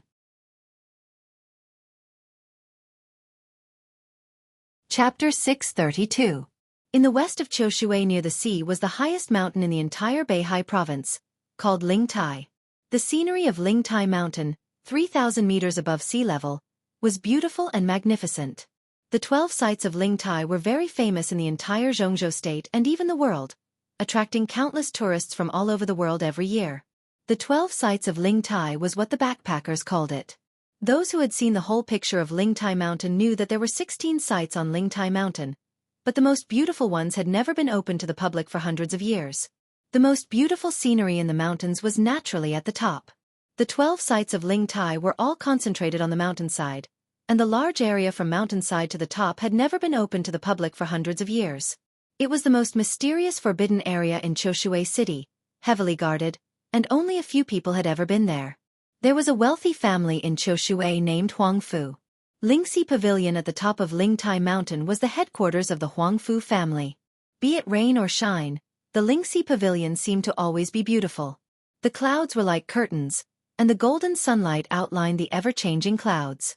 Verdant greenery stretched out as far as the eye could see. Looking at the Lingtai Mountain from the top of the Lingxi Pavilion, it was a completely different scenery from what most people saw. This kind of beauty was quiet and cold, as if there was not a trace of the mortal world in it. But living on the fairyland like Lingtai Mountain, the entire Huangfu family didn't feel the slightest bit out of the world. In the past hundreds of years, the Huangfu family didn't stand out in the dark world, but for the entire Beihai province, this behemoth entrenched in Choshui City was a well-deserved famed family. All generations of patriarchs of the Huangfu family were also the most trusted people of the patriarch of the Wang family of Beihai, without exception. The Beihai Corps had gone through 30 commanders and 53 vice-commanders since its development. The commanders of the Beihai Corps were all core figures of the Wang family of Beihai, surnamed Wang. And among the 53 vice-commanders of the Beihai Corps, 49 had the surname Huangfu. This alone was enough to show the special status of the Huangfu family in Beihai province. Choshui was in the southernmost part of Beihai. Xianxia was in the northernmost part of Beihai.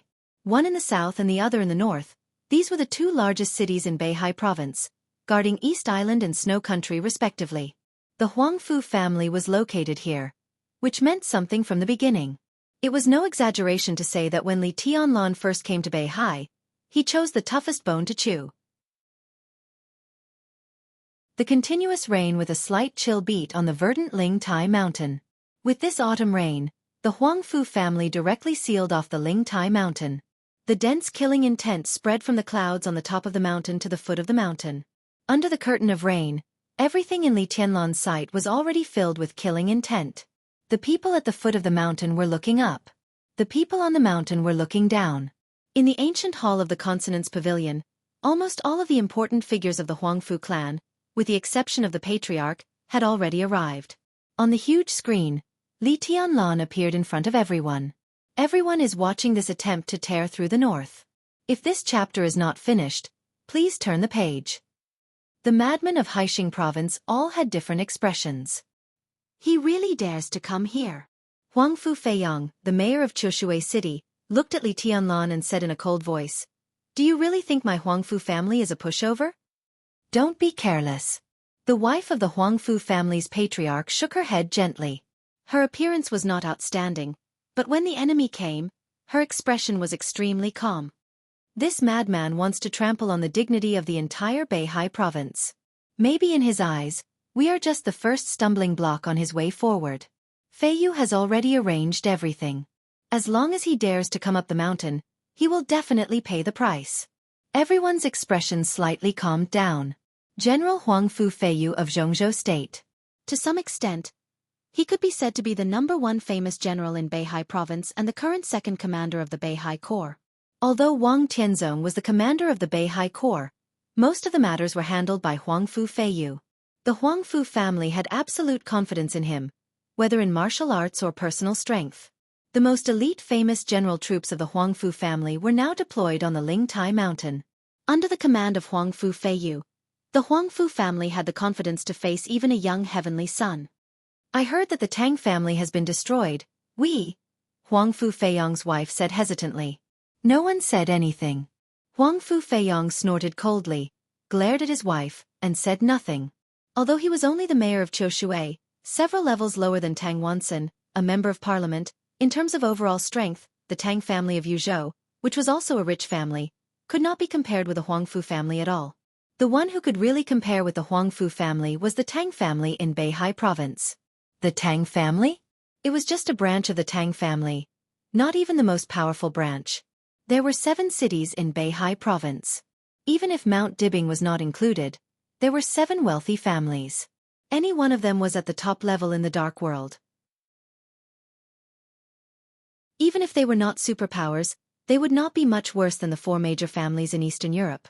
Several families united around the Wang family of Beihai, and that was why the Wang family of Beihai was vaguely the most powerful force in the dark world.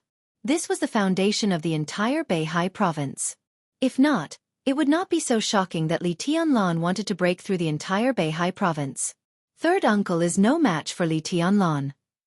A cold voice suddenly sounded, not even with the troops of famous generals. This voice was extremely crisp and clean, even with a little childishness and arrogance. When it fell into everyone's ears, it suddenly had a kind of indescribable grating. Saying this now, isn't it? The corner of Huangfu Feiyang's mouth moved. I'm telling the truth. In the corner of the hall stood a beautiful girl dressed in white. The girl had a slim figure, but she was not delicate. Instead, she had an indescribable sharpness. That sharpness that could not be concealed seemed to radiate from her body at all times, so much so that no one was willing to approach her. Undoubtedly, this chapter is not over. Please turn the page. She was extremely beautiful, but that kind of innate sharpness slightly overshadowed her elegance. She stood there quietly, like a sword, sharp to the point of loneliness. Martial God. The wife of the patriarch of the Huangfu family frowned and whispered. I don't like this name. The girl glanced at her and said calmly, My name is Qiushui. Her eyes were focused on Li Tianlan on the screen. Her expression was cold, but her eyes were shining, even a little blurred. No one could deny Li Tianlan's madness now. But madness often went hand in hand with stupidity. When countless people scolded Li Tianlan for being stupid and courting death, what she saw was only the spirit of him walking on the path that belonged to him, moving forward with indomitable spirit. That kind of truly invincible spirit. From the southern part of Beihai to the northernmost part, he swept all the way. This was undoubtedly to build up strength. If such a Li Tianlan really broke through Beihai, when he climbed Mount Dibing, his sword energy and sword intent would reach an unprecedented peak. As long as the girl thought about it, she could feel the almost suffocating power. She took a deep breath and seemed to have made up her mind. Then she turned and left the hall. "Where is Qiushui going?" A voice sounded behind her. The girl did not look back and said calmly, "I'm going to fight with him." "Ridiculous. Come back. You don't know the immensity of heaven and earth." Countless voices sounded almost at the same time. Someone rushed out of the hall. The girl named Huangfu Qiushui did not stop or look back. Dressed in white, she floated down the mountain like the sharpest cloud on the Lingtai mountain. An extremely clear sword chime resounded through the mountains, like a signal that had been sealed for many years. At the same time, on the other side of the Lingtai mountain, 3 figures, as still as statues and almost lifeless, took a step forward at the moment when the sword chime sounded. A faint red light shot out from their eyes and swept down the mountain. At the foot of the mountain, Li Tianlan stepped on the grass and walked to the top of the mountain. On the mountainside, Huangfu Feiyu, the famous general of Beihai, came to greet him. The wind and rain were getting stronger. At this moment, on the Lingtai mountain, the devil came, the famous general drew his sword, and the martial god entered the arena. The only heavenly son of this era also officially embarked on his own path on this day. The most correct path.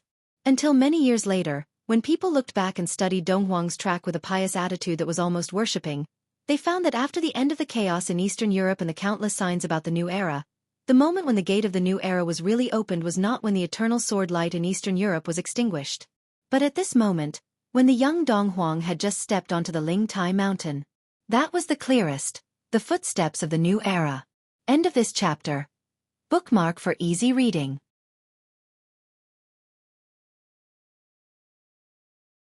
Chapter 633. The wind and rain fell on the mountain. In the misty clouds, the verdant spiritual platform was as real as a holy land on earth, as fresh as a paradise. The winding stone path extended into the clouds, quiet and peaceful. Li Tianlan's expression grew calmer. His pace was neither fast nor slow, but he did not stop. It was a pace that impacted the entire Beihai province, slowly shrouding with great pressure. Heaven and earth, mountains and seas seemed to be slowly shaking. Bang, bang, bang, bang. A loud heartbeat was beating slowly and powerfully. Because at this moment, everyone could feel the almost endless power in Li Tianlan's body. The messy wind and rain fell down. The space around Li Tianlan was slightly distorted. The sword light rose and fell around him, and eventually everything became extremely illusory. In everyone's eyes, Li Tianlan seemed to have become a shadow with no sense of existence between heaven and earth. But the slightly distorted space around him was still constantly fluctuating. All the way forward. "Your Highness, please wait." A clear voice slowly floated down from above, and an abundant and powerful aura spread with the voice. In an instant, it had merged with the entire Lingtai mountain. In the wind and rain, the Lingtai mountain seemed to come alive all of a sudden. Auras fluctuated in every corner, and finally formed an almost unshakable whole in the shortest time. Li Tianlan's figure paused. A middle-aged man in white stood on the mountain road ahead. In the eyes of a woman, he could be regarded as the most standard middle-aged handsome man. He was tall and slender, his face clean and firm, his aura calm, and his eyes calm. In terms of appearance alone, the man in front of him could be said to be one of the most handsome men Li Tianlan had ever seen. His every move carried an indescribable charm. At this time, the mountain wind was blowing, and the autumn rain was falling. On the verdant spiritual platform path, he stood in front of Li Tianlan, and his whole body seemed to be shining, with an indescribable charm. Li Tianlan raised his eyebrows. "Who are you?" "Huangfu Feiyu pays respect to your highness." The middle-aged man in white, who was clean and spotless, bent down slowly with great caution. In an instant, his eyes had become extremely solemn. He had never seen Li Tianlan before. At this moment, Li Tianlan was less than 20 meters away from him, but he couldn't see him clearly at all. He was clearly standing there, but the wind and rain seemed to be centered around him and vibrated along with his breathing and heartbeat. His surroundings were a blur. It seemed like a sword will, but it also seemed like a domain. However, it also seemed like a void that did not exist. Huang Fu Feiyu could not describe that feeling. It was as if there was nothing in that void, but it occupied everything. He did not even dare to take the initiative to attack. Huang Fu Feiyu took a deep breath and said calmly, "Your Highness, what brings you here today?" "I'm here to demand an explanation." Li Tianlan walked forward slowly. His voice easily echoed throughout the entire Lingtai mountain, steady and irresistible.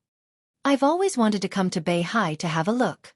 The Wang family is the leader of the 8 wealthy families of Beihai.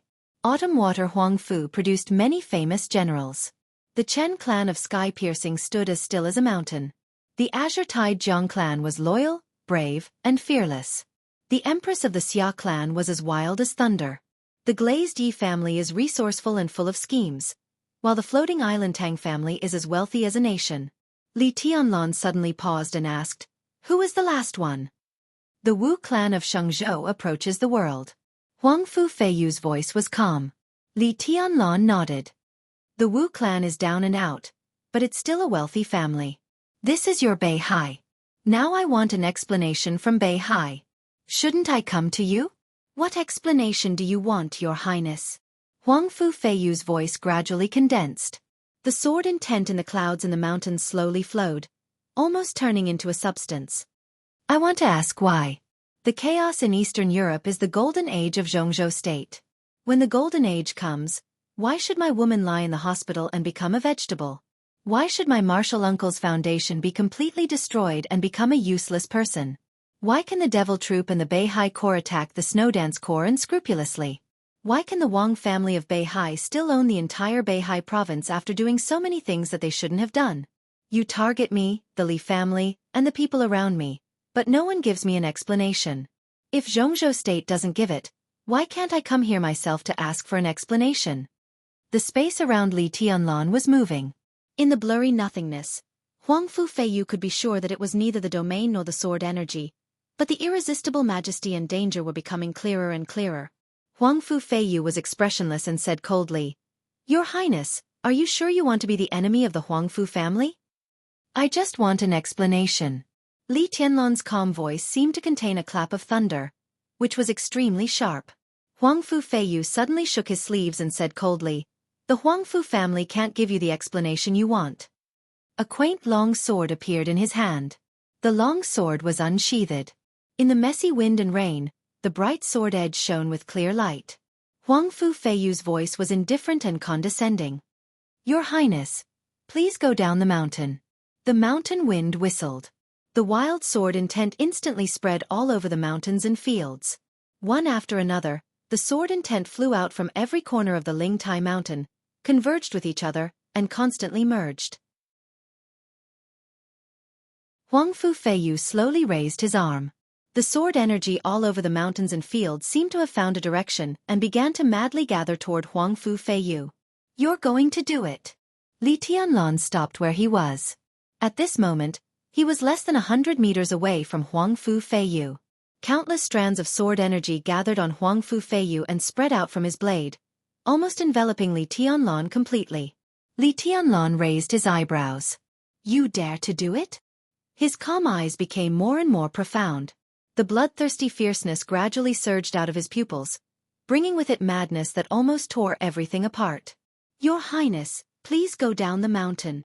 Huang Fu Feiyu said calmly, "Don't make a mistake." The green mountains and the bleak autumn rain. A thunderclap that shook the sky suddenly sounded on the dreamy Ling Tai mountain. Li Tianlan's eyes instantly became distorted. "Get lost!" The loud sound beat like a heart and swept through the mountains and fields with crazy power. Huang Fu Feiyu was shocked. On the Ling Tai mountain, the sword energy flew in an instant. Countless sword energy surged wildly from every corner of the Ling Tai mountain. Huang Fu Feiyu's long sword suddenly fell from his hand. A bolt of lightning appeared in the gloomy sky and swept across the wilderness. The extremely bright sword light appeared in front of Li Tianlan in the blink of an eye, bringing with it countless sword energy. This was the strike of a famous general. It was not only Huang Fu Feiyu. It was the entire famous general troop of the Huang Fu family. This was the most elite troop of the Huang Fu family.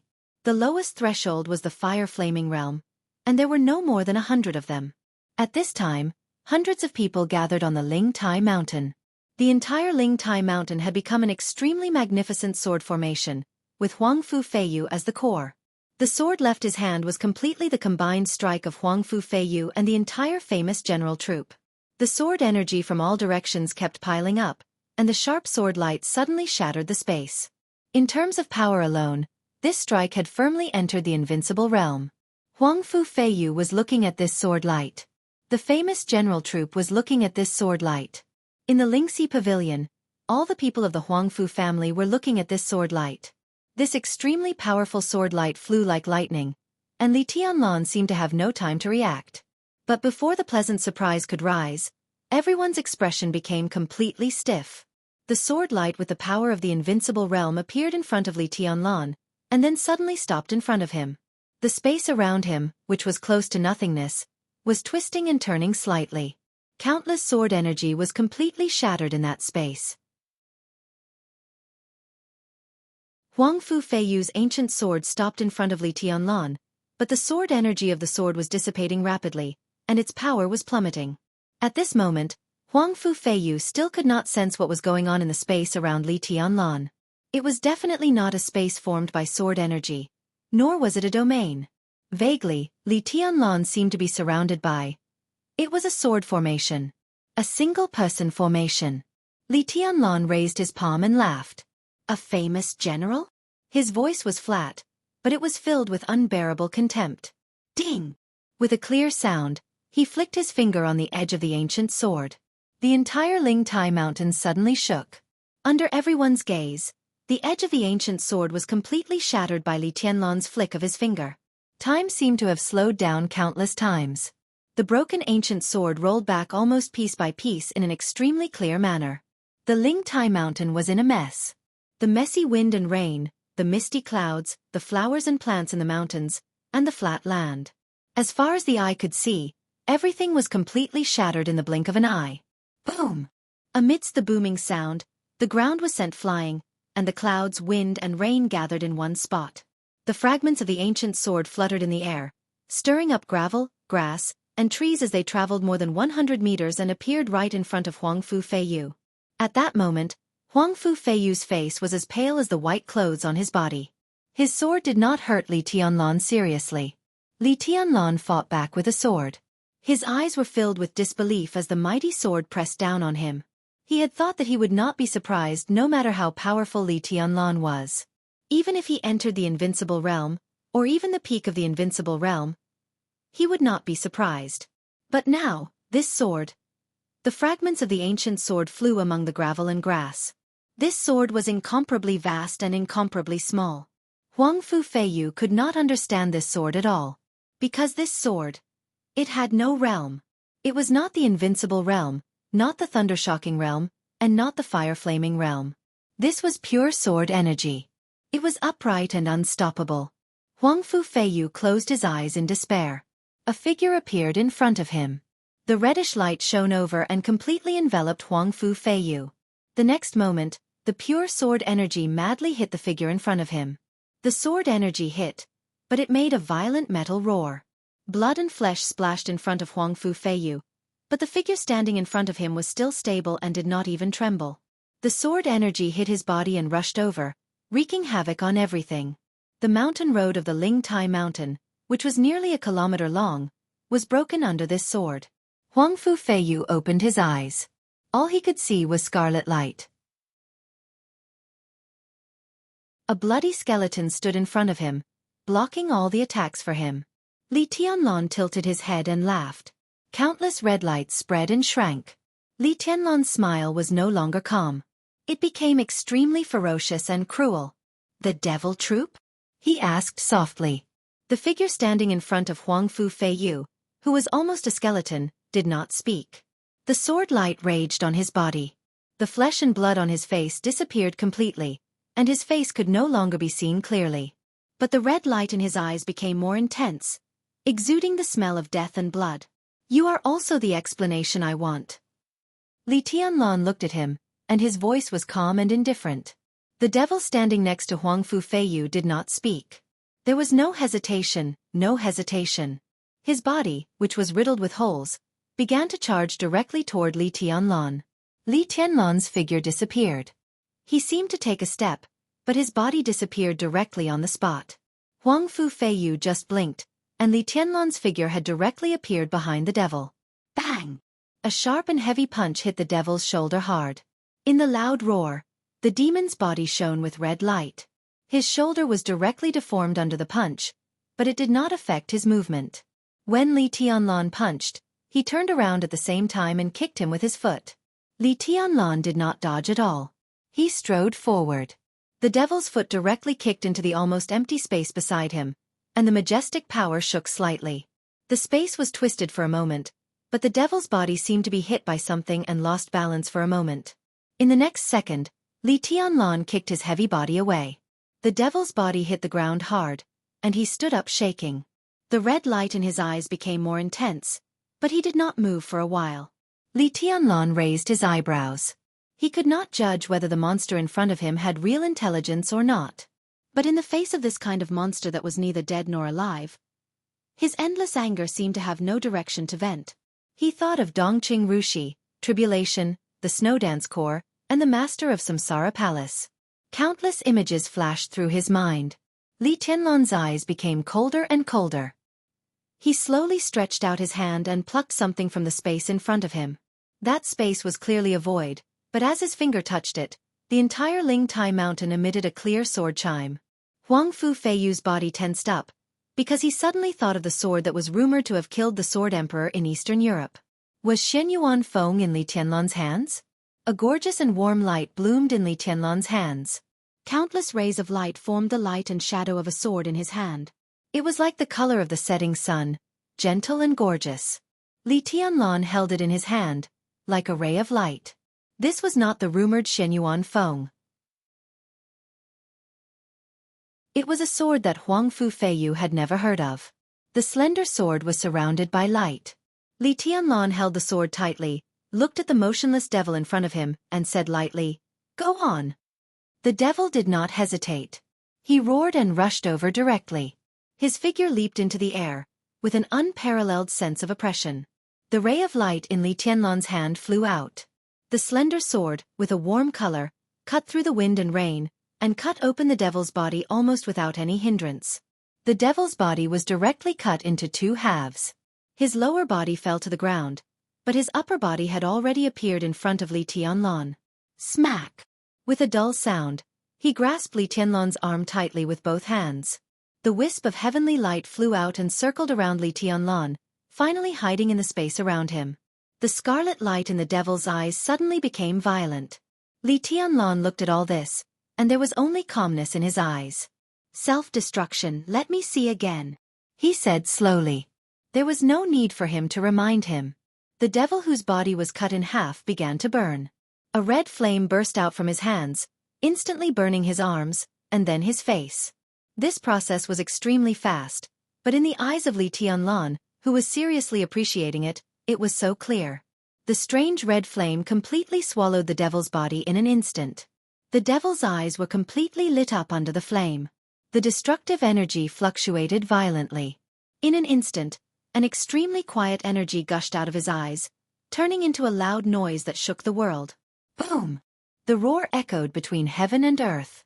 The red light with the aura of death completely burst out in an instant. This was almost comparable to the lethality of a murderous weapon. Not to mention an ordinary invincible realm expert. Even an invincible realm expert on the divine list would be seriously injured in the center of the explosion. Huang Fu Feiyu stared at Li Tianlan. Li Tianlan's figure was submerged in the red light and shadow. But at this moment, Huang Fu Feiyu could not see Li Tianlan, but he finally saw the constantly fluctuating space around him. His pupils suddenly shrank to the extreme, with undisguised shock. In the sky that was filled with red light, the space around Li Tianlan was completely dark. The darkness was small, but it completely surrounded Li Tianlan. One sword after another was distributed in the dark space, forming an exquisite but unimaginably majestic sword formation. At this moment, following the self-destruction of the evil demon, every sword in the sword formation was shining brightly, like stars in the dark void, dazzling with light. Huang Fu Feiyu had never seen such a sword formation, nor had he seen such exquisite swords. The swords that were as bright as stars were only the size of walnuts, but each of them was extremely clear and had an almost perfect shape. The red light rushed through the sword formation. Li Tianlan's figure gradually appeared. In Huang Fu Feiyu's sight, Li Tianlan, who was getting more and more blurry, raised his palm. In an instant, all the exquisite small swords around him shook at the same time. All the small swords kept gathering in his hand. The sword formation disappeared. Li Tianlan's hand burst into an incomparably dazzling colorful light. All the small swords arranged and gathered in the light, and one by one, they disappeared in Li Tianlan's hand. Li Tianlan suddenly clenched his fist. Countless small swords and the sword formation disappeared completely, and so did the colorful light. A pitch-black giant sword appeared in Li Tianlan's hand. The sun, moon, stars, mountains, lakes, and seas carved on the blade of the giant sword were shining slightly, as if they had regained some of their luster. The corner of Huang Fu Feiyu's mouth moved, and his handsome face was full of bitterness. He saw it clearly. The demon's self-destruction did play a role, but all the energy released by their self-destruction seemed to be completely absorbed by the Shenyuan blade in Li Tianlan's hand in an instant. So Li Tianlan was not hurt at all. He understood this truth. Because he was still alive. And some fighting machines that were neither dead nor alive, after all, didn't understand. Thus, two more demons appeared beside him. Under the wind and rain, Li Tianlan held the Shenyuan blade, looked at the two demons beside Huang Fu Feiyu, and nodded with satisfaction. The Shenyuan blade disintegrated in his hand again, turning into many exquisite small swords. This time, all the small swords were not hidden, but slowly rotated around Li Tianlan, and finally became a strict and perfect sword formation again. Huang Fu Feiyu finally counted the number of these small swords. Different small swords with different colors shone with different brilliance. There were 13 of them. What is this? His voice was hoarse.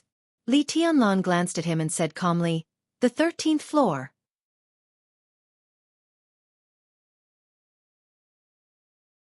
Chapter 634. Huang Fu Feiyu couldn't understand the meaning of the 13th floor, but in fact, it didn't matter anymore. 13 exquisite and perfect small swords surrounded Li Tianlan in the center. The sword light flickered, and the sword intent rose and fell. This was the most perfect sword formation Huang Fu Feiyu had ever seen in his life. It was also the most incredible sword formation he had ever seen. It was so pure that it was a whole. Strictly speaking, when Li Tianlan stood in the sword formation, he was not a part of it. Instead, he was the target that the sword formation automatically revolved around. There was no sign of anyone controlling the so-called 13-story building. It was natural and natural. The 13th floor, Huang Fu Feiyu muttered to himself. The 13th floor. He had been the vice-commander of the Beihai Corps for nearly 30 years and had never been afraid of anything. But at this moment, in the face of such a sword formation and Li Tianlan, he experienced real fear and even despair for the first time in his heart. The sword formation and Li Tianlan were so perfectly integrated that there was no flaw or weakness at all. "What is the 13th floor?" he asked again, unwilling to give up. Li Tianlan didn't answer. In fact, he couldn't answer this question either. The 13th floor was Shenyuan Feng, swordsmanship, sword formation, and unique skills. It was everything and it was nothing. It was the supreme power. In a sense, it was everything of that heavenly sun. The sword light surrounded him, and different sword energy intertwined and spread. The divided Shenyuan Feng tried to show off everything about the 13th floor. Li Tianlan suddenly laughed. His eyes were calm and incomparably cold. No matter what the 13th pagoda was, at this very moment, everything here belonged to him. Li Tianlan reached out his hand. The 13th floor rotated slowly, and a warm flowing light automatically appeared in front of him. This was an extremely exquisite small sword. The blade was only the size of a finger, and it was slowly rotating. However, the engraved patterns were exceptionally clear. The hilt, the blade, and every line was sharp and dense. A subtle light flowed on the blade, and it had the color of the setting sun. Two delicate but sharp small characters were engraved on the blade. This might be a story of the past, but at this moment, it was just a name. The name of this sword. This sword was called Tianguang. Tianguang obediently fell into Li Tianlan's hands. Li Tianlan flicked his finger. In an instant, an incomparably dazzling light burst out from his hand. Tianguang's sword began to elongate, rising with the most brilliant colors between heaven and earth. Endless sword energy slowly rotated around Li Tianlan. Huang Fu Feiyu gave up the last bit of hope in his heart. Li Tianlan's every move was very slow. But each and every one of his actions represented his attitude. He would not compromise. The Huang Fu family could only fight to the death. All the uneasiness, apprehension, powerlessness, and despair were forcibly suppressed by him. The demons on his left and right stepped forward at the same time. Huang Fu Feiyu raised his palm and roared at the top of his lungs. "Famous general, kill!" The surging light screen lit up the instant the roar resounded through the sky. The wind and rain were messy. The gloomy sky became extremely bright in an instant. The entire Ling Tai mountain was filled with streaks of cold radiance. Those were streaks of sword radiance. Countless figures dashed out from all corners of the mountain. Sword lights shot out. Flames and thunder rumbled at the same time. Large patches of light and shadows occupied every corner of the Ling Tai mountain. It was a huge crowd. Countless streaks of sword light rushed toward Li Tianlan at the same time. The Tianguang sword had become a slender sword with a blade nearly 2 meters long. Amidst the countless flashes of light and shadows, Tianguang's brilliance grew brighter. It was the color of the setting sun, and the whole world became a dim yellow against the light. Li Tianlan held the hilt of the sword. Tianguang was in his hand. The other 12 swords shook at the same time. Li Tianlan disappeared on the spot. The dim yellow light spread all the way in the direction where he disappeared. In an instant, Li Tianlan directly crossed a distance of hundreds of meters and appeared in the crowd. He did not care about Huang Fu Feiyu or even the 2 demons. At this moment, the surrounding sky seemed to fall completely silent. Only the warm yellow light became the only vivid sword light. The sword light tore through all the killing intent and flashed in the crowd for a moment. Li Tianlan's figure flashed and disappeared. A large amount of blood suddenly burst out, dyeing the surrounding vegetation red and solidifying with the cold rain. Tianguang kept flashing. The 12 swords kept changing positions around Li Tianlan, and the whole sword formation was spinning wildly. Before a large amount of blood could fall to the ground, Li Tianlan's figure had already appeared in another direction. The nearly 2-meter-long blade swept through the forest, including the thick trees, the solid boulders, and the strong bodies. Everything along the way was directly cut into pieces in an instant. The whole Ling Tai mountain instantly became a real purgatory. Only Li Tianlan's figure kept flashing. Huang Fu Feiyu finally came to his senses. Everything around him did not freeze. It was because Li Tianlan was fast. Too fast. That incredible speed gave everyone the illusion that the world had completely frozen. Wherever the blade passed, the most powerful elite troops of the Huang Fu family were completely a pile of weeds under the blade. "Gather!" Huang Fu Feiyu's loud voice rang out on the Ling Tai mountain. At the same time, the 2 demons began to charge at full speed. The troops of the famous generals scattered on the Ling Tai mountain, forming a sword formation that covered the mountains and fields.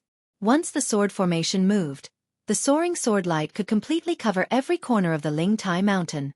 However, Li Tianlan was too fast. He was so fast that the elites of the famous generals had no time to react. Under such circumstances, they could only gather. Huang Fu Feiyu also rushed forward. As long as the 2 demons could hold Li Tianlan back for a while. In 10 seconds, or even 5 or 6 seconds, the famous generals would finish gathering. Then, he could use himself as the core of the sword formation and borrow all the sword intent of the famous generals to fight Li Tianlan with all his might. All the elites of the famous generals began to retreat and gather. Blood fell from the sky. Li Tianlan, whose eyes were already red, suddenly let go of Tianguang. The 13 swords spun wildly around him. Tianguang appeared in the most suitable position in an instant.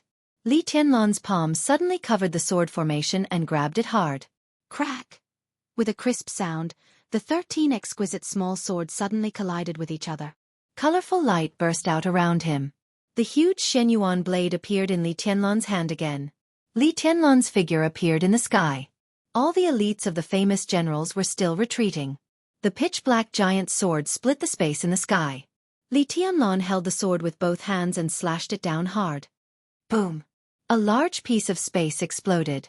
The sound waves were as violent as thunder. The entire Ling Tai mountain seemed to shake violently for a moment. There was a visible airwave in the middle of the battlefield. The transparent airwave swept across the battlefield. Broken tree trunks, broken boulders, messy leaves, flowing blood, and flying soil. Everything was blown up by the sword. Xianyuan blade froze in the air, looking extremely majestic. The transparent airwave swept across the famous general's troops. There was the sound of countless long swords being unsheathed. In the sudden scream, the bright long sword suddenly broke free from the control of the famous general's elite and rushed into the sky. At the same time, they cut off his arm. Sword lights kept flying up, specific to each person and each sword. All the long swords of the famous general's troops rushed into the sky. There were so many of them that they covered the sky. The surging airwave spread to a range of 100 meters and rushed forward for a while. The airwave kept shaking and finally turned into a field of nearly 100 meters. Countless swords danced wildly in the air. With broken tree trunks and boulders, all the famous general's troops were trapped inside. Li Tianlan stood high in the sky and watched all this. His eyes were calm and emotionless. At this moment, 100 meters below him was all Xianyuan Blade's field.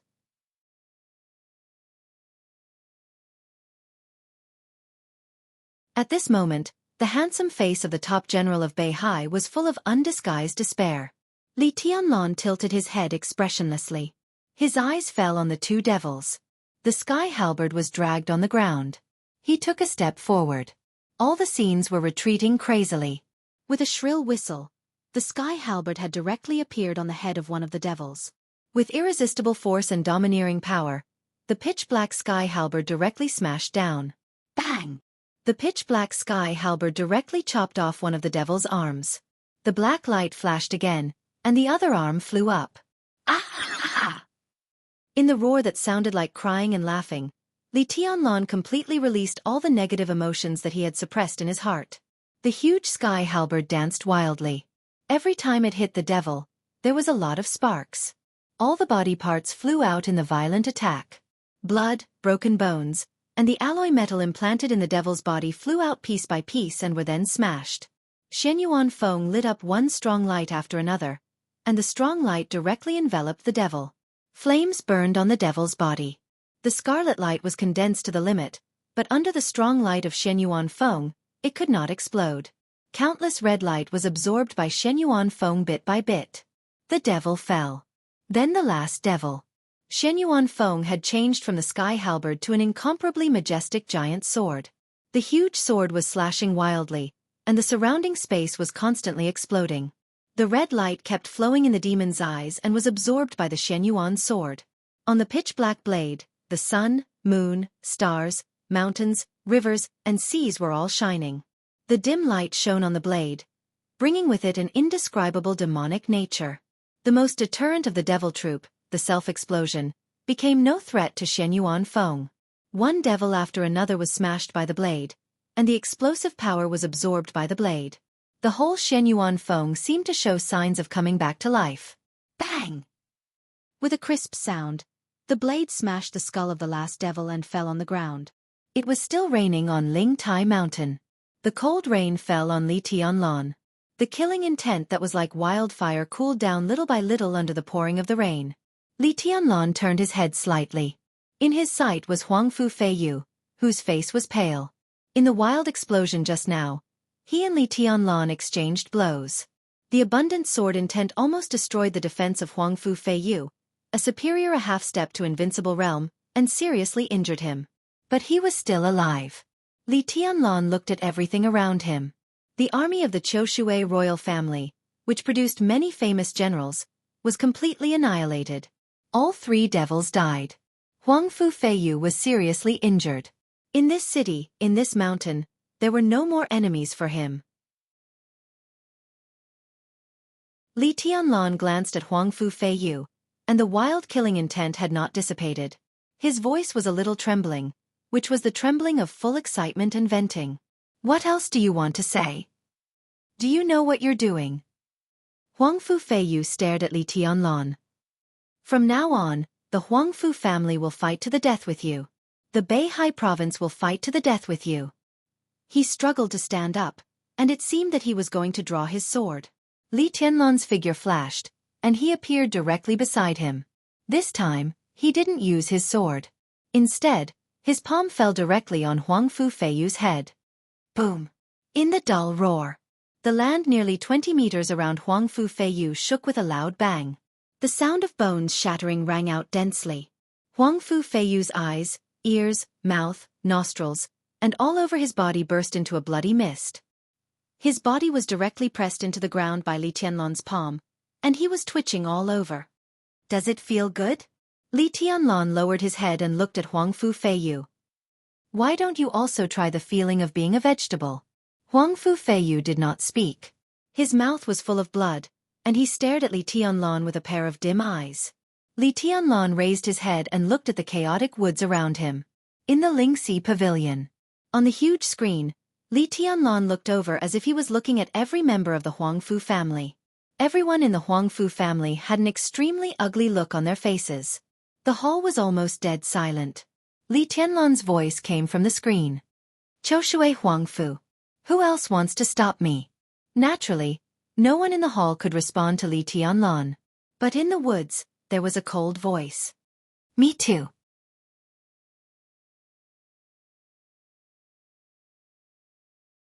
Chapter 635. Li Tianlan narrowed his eyes and turned his head. A girl in white walked down the broken mountain road. Her white skirt fluttered, and she looked cold and aloof as if she was not in the mortal world. Li Tianlan looked at her quietly and did not speak. The girl's figure was still a little immature, but some parts of her body were already very mature. She was about 1.7 meters tall barefoot, and her proportions were almost perfect. A white veil covered her face, and her eyes that were exposed were incomparably deep. They were not as clear as the autumn waters, nor were they as warm as the sun. Her eyes were calm and cold, but filled with a kind of innate charm. Li Tianlan watched her get closer and closer. To be exact, he was looking at the long sword shining with clear light in her hand. That hazy coldness seemed to be completely ignored by him. The long sword in the other party's hand had already attracted all of his attention. Autumn water sword? Li Tianlan asked. Yes. The girl's voice was simple and crisp. Li Tianlan was silent for a while. This sword was the goal of his trip, but he did not expect to get it here. But now, the autumn water sword really appeared in front of him. Who are you? What's your relationship with summer solstice? Li Tianlan seemed to ask casually. Huang Fu Qiushui. The girl looked at Li Tianlan quietly, and her pair of naturally charming eyes seemed to be able to attract people's souls. My master is summer solstice. Li Tianlan said. So, summer solstice returned the autumn water sword to the Huang Fu family? It was my master who gave the autumn water sword to me. Huang Fu Qiushui said quietly. Li Tianlan laughed. His smile was extremely bright, but the malice that had been suppressed was exposed little by little with his smile. With the most important purpose of his coming to Beihai, he bared his fangs and brandished his claws, looking ferocious and evil. He reached out to the girl and said calmly, Give it to me. What? Huang Fu Qiushui's beautiful eyebrows frowned slightly.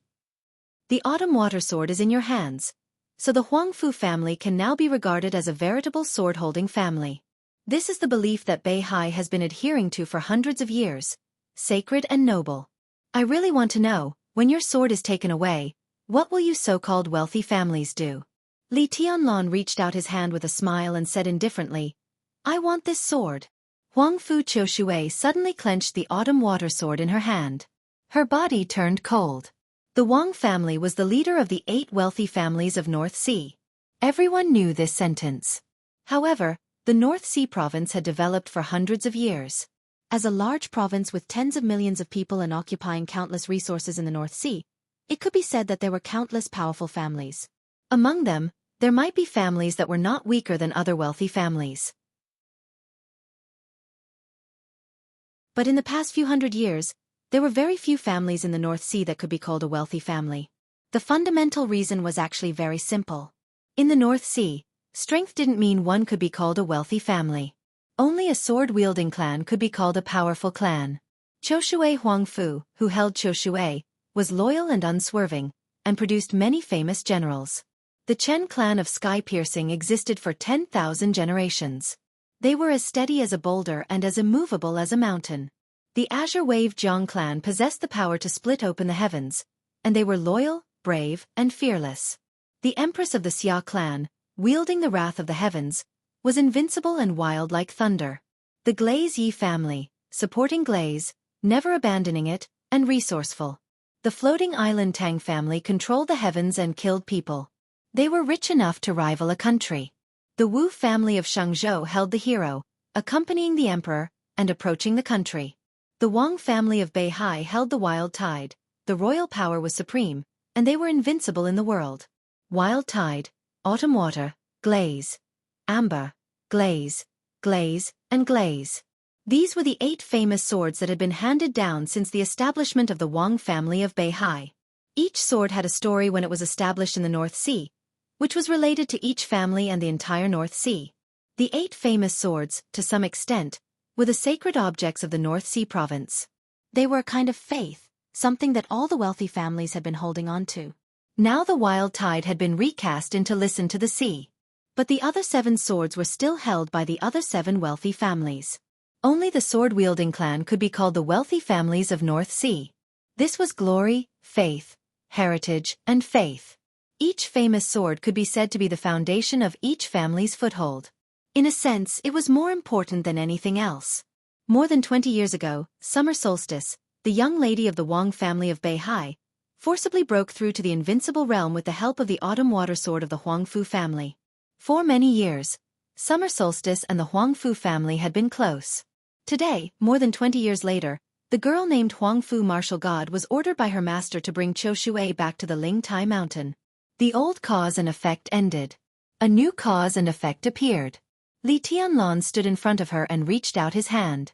He wanted the faith that the entire Huangfu family had held onto for hundreds of years. Huangfu Qiu Shui clenched the famous sword in her hand. Summer solstice gave this sword to her so that she could use the devil troop at the right time. In the absence of summer solstice, this sword was a signal for the 3 devils. No one thought that the 13 floors could absolutely restrain the devil troop. Now that the devil had fallen, she became the last barrier for Li Tianlan to get the autumn water sword. Do you know what the autumn water sword means to the Huangfu family? Huangfu Qiu Shui bit her lip tightly and looked at Li Tianlan. I'm going to take away the glory and faith of the Huangfu family, as well as the glory and faith of all the families in North Sea. Li Tianlan reached out his hand. Under the wind and rain, his face was as gloomy as the sky on the Lingtai mountain, cold and cruel. The clear sound of friction rang out slowly. Autumn water, which was deliberately elegant and delicate, was unsheathed inch by inch. The clear light shone slightly in Huangfu Qiu Shui's dress. In the wind and rain, the fluttering white dress became more ethereal. You want to fight with me? Li Tianlan raised his eyebrows. Huangfu Qiu Shui's strength was not weak. Her master was summer solstice, and her martial arts realm in the fire-flaming realm was enough to show that she was a real genius. But in this realm, she could only rely on courage to draw the sword in front of Li Tianlan. Yes. Huangfu Qiu Shui's eyes were full of ice and crystal clear. Li Tianlan looked at her and did not speak. I'm 17 years old this year. Huangfu Qiu Shui said softly, her voice extremely serious. When I was born, my father named it for me. This chapter is not over. Please turn the page. This martial god hopes that I can inherit the Huangfu family's famous general inheritance, and even surpass my ancestors. My teacher likes me very much. She never held anything back from me when it came to martial arts. I also worked very hard. Her voice paused. That was the voice of a 17-year-old with a little childish. So I think that in the fire-flaming realm, I will not be worse than anyone. Even if the one standing in front of me is a heavenly son, because of myself. Her voice and eyes were completely soaring in an instant. It was not pride, but a kind of restrained confidence to the extreme. I am a heavenly son. Li Tianlan was silent. Huangfu Qiu Shui looked at Li Tianlan and said in a calm voice, I am not a match for your highness now, but your highness's martial arts are perfect, and everyone knows it. Today here, Qiu Shui is bold enough to ask your highness to fight with me in the same realm. Do you dare? Li Tianlan laughed. At this moment, he really appreciated this confident and calm girl. But why should I fight with you in the same realm? Li Tianlan asked. For me, your highness is a senior. Do you want to bully a little girl like me? If your highness wins today, Qiu Shui will immediately go down the mountain. The Huangfu family has lost face and shed blood. I will naturally get it back someday. But if Qiu Shui wins by luck, Qiu Shui has no other request. I only ask that your highness go down the mountain. Senior Li Tianlan's eyes were in a trance for a moment, and no one knew what he was thinking. Huangfu Qiu Shui was motionless, staring at Li Tianlan. Li Tianlan's eyes fell on the long sword Qiu Shui. He narrowed his eyes and slowly let go. The huge body of the coldness of 9 states was broken down one by one, turning into exquisite and perfect small swords. Huangfu Qiu Shui stared fixedly at the natural sword formation in front of her, her eyes intoxicated. Every small sword that floated gently in her sight was so beautiful and so majestic. The sword intent flickered, the sword chi fluctuated, and every move she made was the highest realm she was pursuing. Li Tianlan walked out of the sword formation. One move, he said lightly. You and I will fight in the same realm. If you can take one move from me, I will lose. His voice was flat, but it carried an extremely restrained, domineering aura. It was an indescribable momentum, a truly invincible spirit. Qiu Shui completely left the sheath with the clear light. Huangfu Qiu Shui's eyes were completely focused. She held the sword with both hands and raised it to her eyebrows. Your Highness, please. Make your move. Li Tianlan waved his hand casually. The clear light suddenly shone under the rainy sky for a moment. Huangfu Qiu Shui's figure rose higher. The strong flame with a high temperature rose wildly in an instant. The orange flame lit up the sky, and in the blink of an eye, all the fire disappeared. Huangfu Qiu Shui's figure appeared above Li Tianlan and stabbed straight with her sword. The high temperature, which was so strong that it almost broke through the limit of the fire-flaming realm, burst out in the most violent way in an instant. The sky and the earth were all filled with fiery clear light. Huangfu Qiu Shui's white dress fluttered and her black hair flew. She held the sword edge tightly, pierced through the wind and rain, pierced the space, and became one with the sword. She appeared above Li Tianlan's head in an instant with a high temperature. Li Tianlan raised his palm. Everything was completely still. The high temperature was directly annihilated in the faint, almost illusory sword intent. Huangfu Qiu Shui's figure stopped in the air. Everything was still in an instant. Li Tianlan raised his palm. To be precise, he stretched out 2 fingers and easily pinched the long sword that Huangfu Qiu Shui stabbed over. In that instant, all the momentum had turned into a joke. Huangfu Qiu Shui opened her eyes wide. At this moment, she could feel that the other party's strength did not exceed the fire-flaming realm. But at the moment of contact between the two, she did not feel the slightest sword intent. The other party's small strength was used to the extreme in an extremely delicate manner. He grasped all her weaknesses in an instant and directly broke this sword in an almost inadvertent manner. Bang! Li Tianlan pulled down his palm and flicked his fingers. In the clear sound, countless clear light completely disappeared.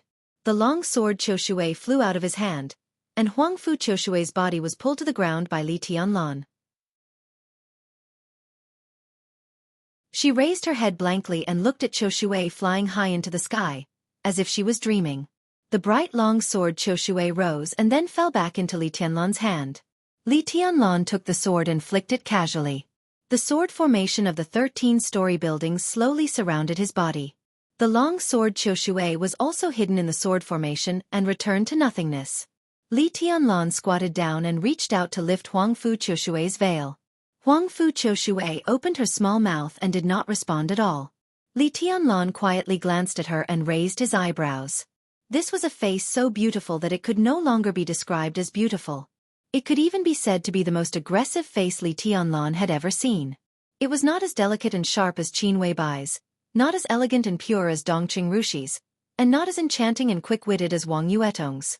This face was also extremely beautiful. It was slightly immature, but every part of her facial features was extremely seductive. This was truly soul-stealing. This was an indescribable coldness and seductiveness. The two were completely combined together, bringing with them a kind of attraction that could almost make one lose their mind. Cold, charming and holy. A real seductress.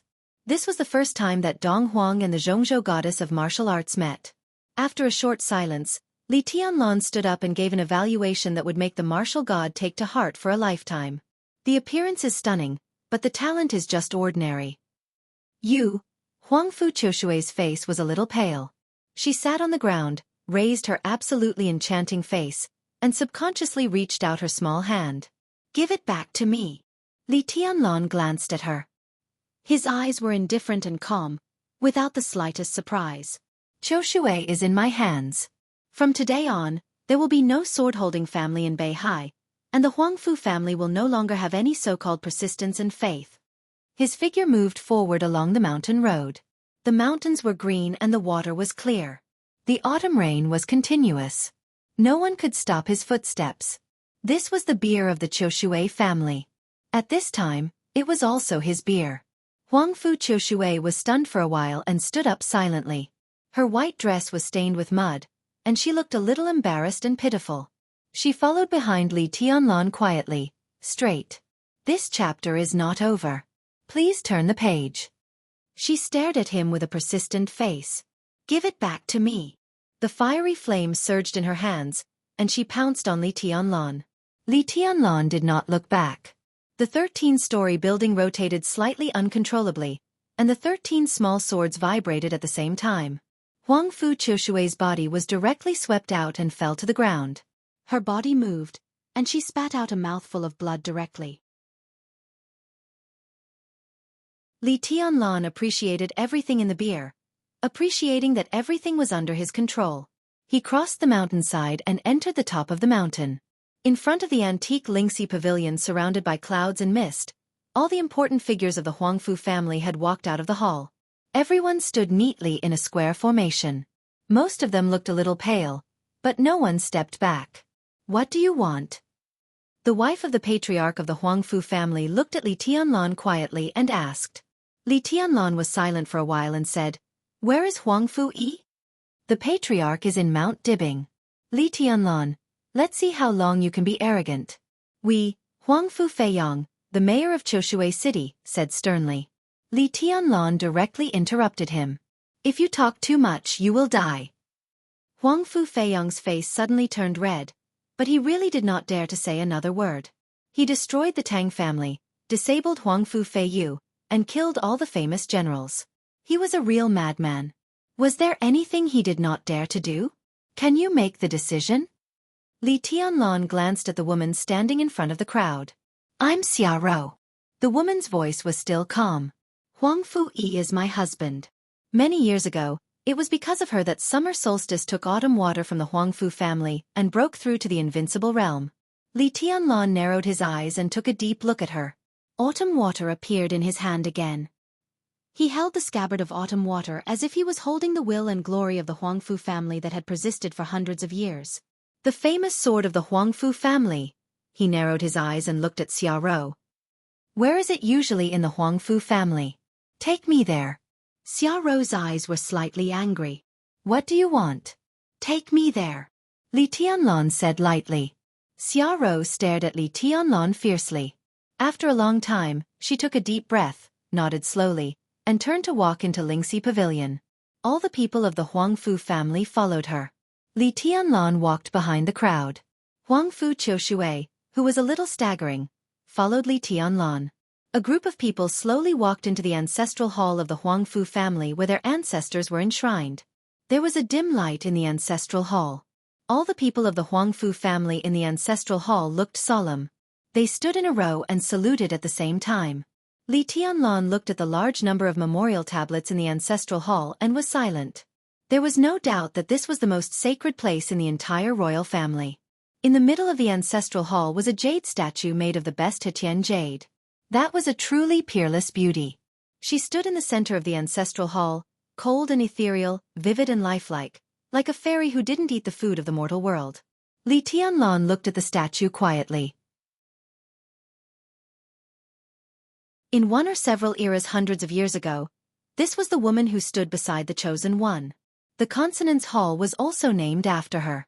No matter how Beihai was today, Beihai in that era was always respected and awe-inspiring. Li Tianlan calmly bowed to the jade statue and saluted. This was respect for the past. Xiarou's face eased for a moment, but her tone was still stiff. Qiu Shui was the sword of our ancestor. Most of the time, it was placed in front of her. In front of the jade statue, there was a sword rack. Li Tianlan looked at it for a while and suddenly said, "Unfortunately, from today on, Qiu Shui is mine." The faces of everyone in the Huangfu family changed at the same time with anger. Qiu Shui is the famous sword of our Huangfu family. Your Highness, are you really not going to show any mercy? Xia Rou suppressed her voice and asked word by word. The Huangfu family and I. Li Tianlan looked at the statue with no expression. No mercy. But I can give you a choice. His voice was quiet. From today on, there is no sword in Beihai, but the 8 sword-holding families in Beihai have the opportunity to have the sword of the Li family. He raised his palm. The exquisite and majestic sword formation emerged around him. Li Tianlan reached out and pinched the warm yellow in the sword formation. Tianguang's sword. The ray of light kept expanding in his hand. Li Tianlan reached out and flicked it gently. The warm yellow light flew over the crowd and stuck straight in front of the jade statue. What are you doing? Countless voices abruptly rang out in the ancestral hall, and everyone's faces were filled with unconcealable humiliation. From today on, the sword of the Li family will replace Beihai and become your new belief. You bastard!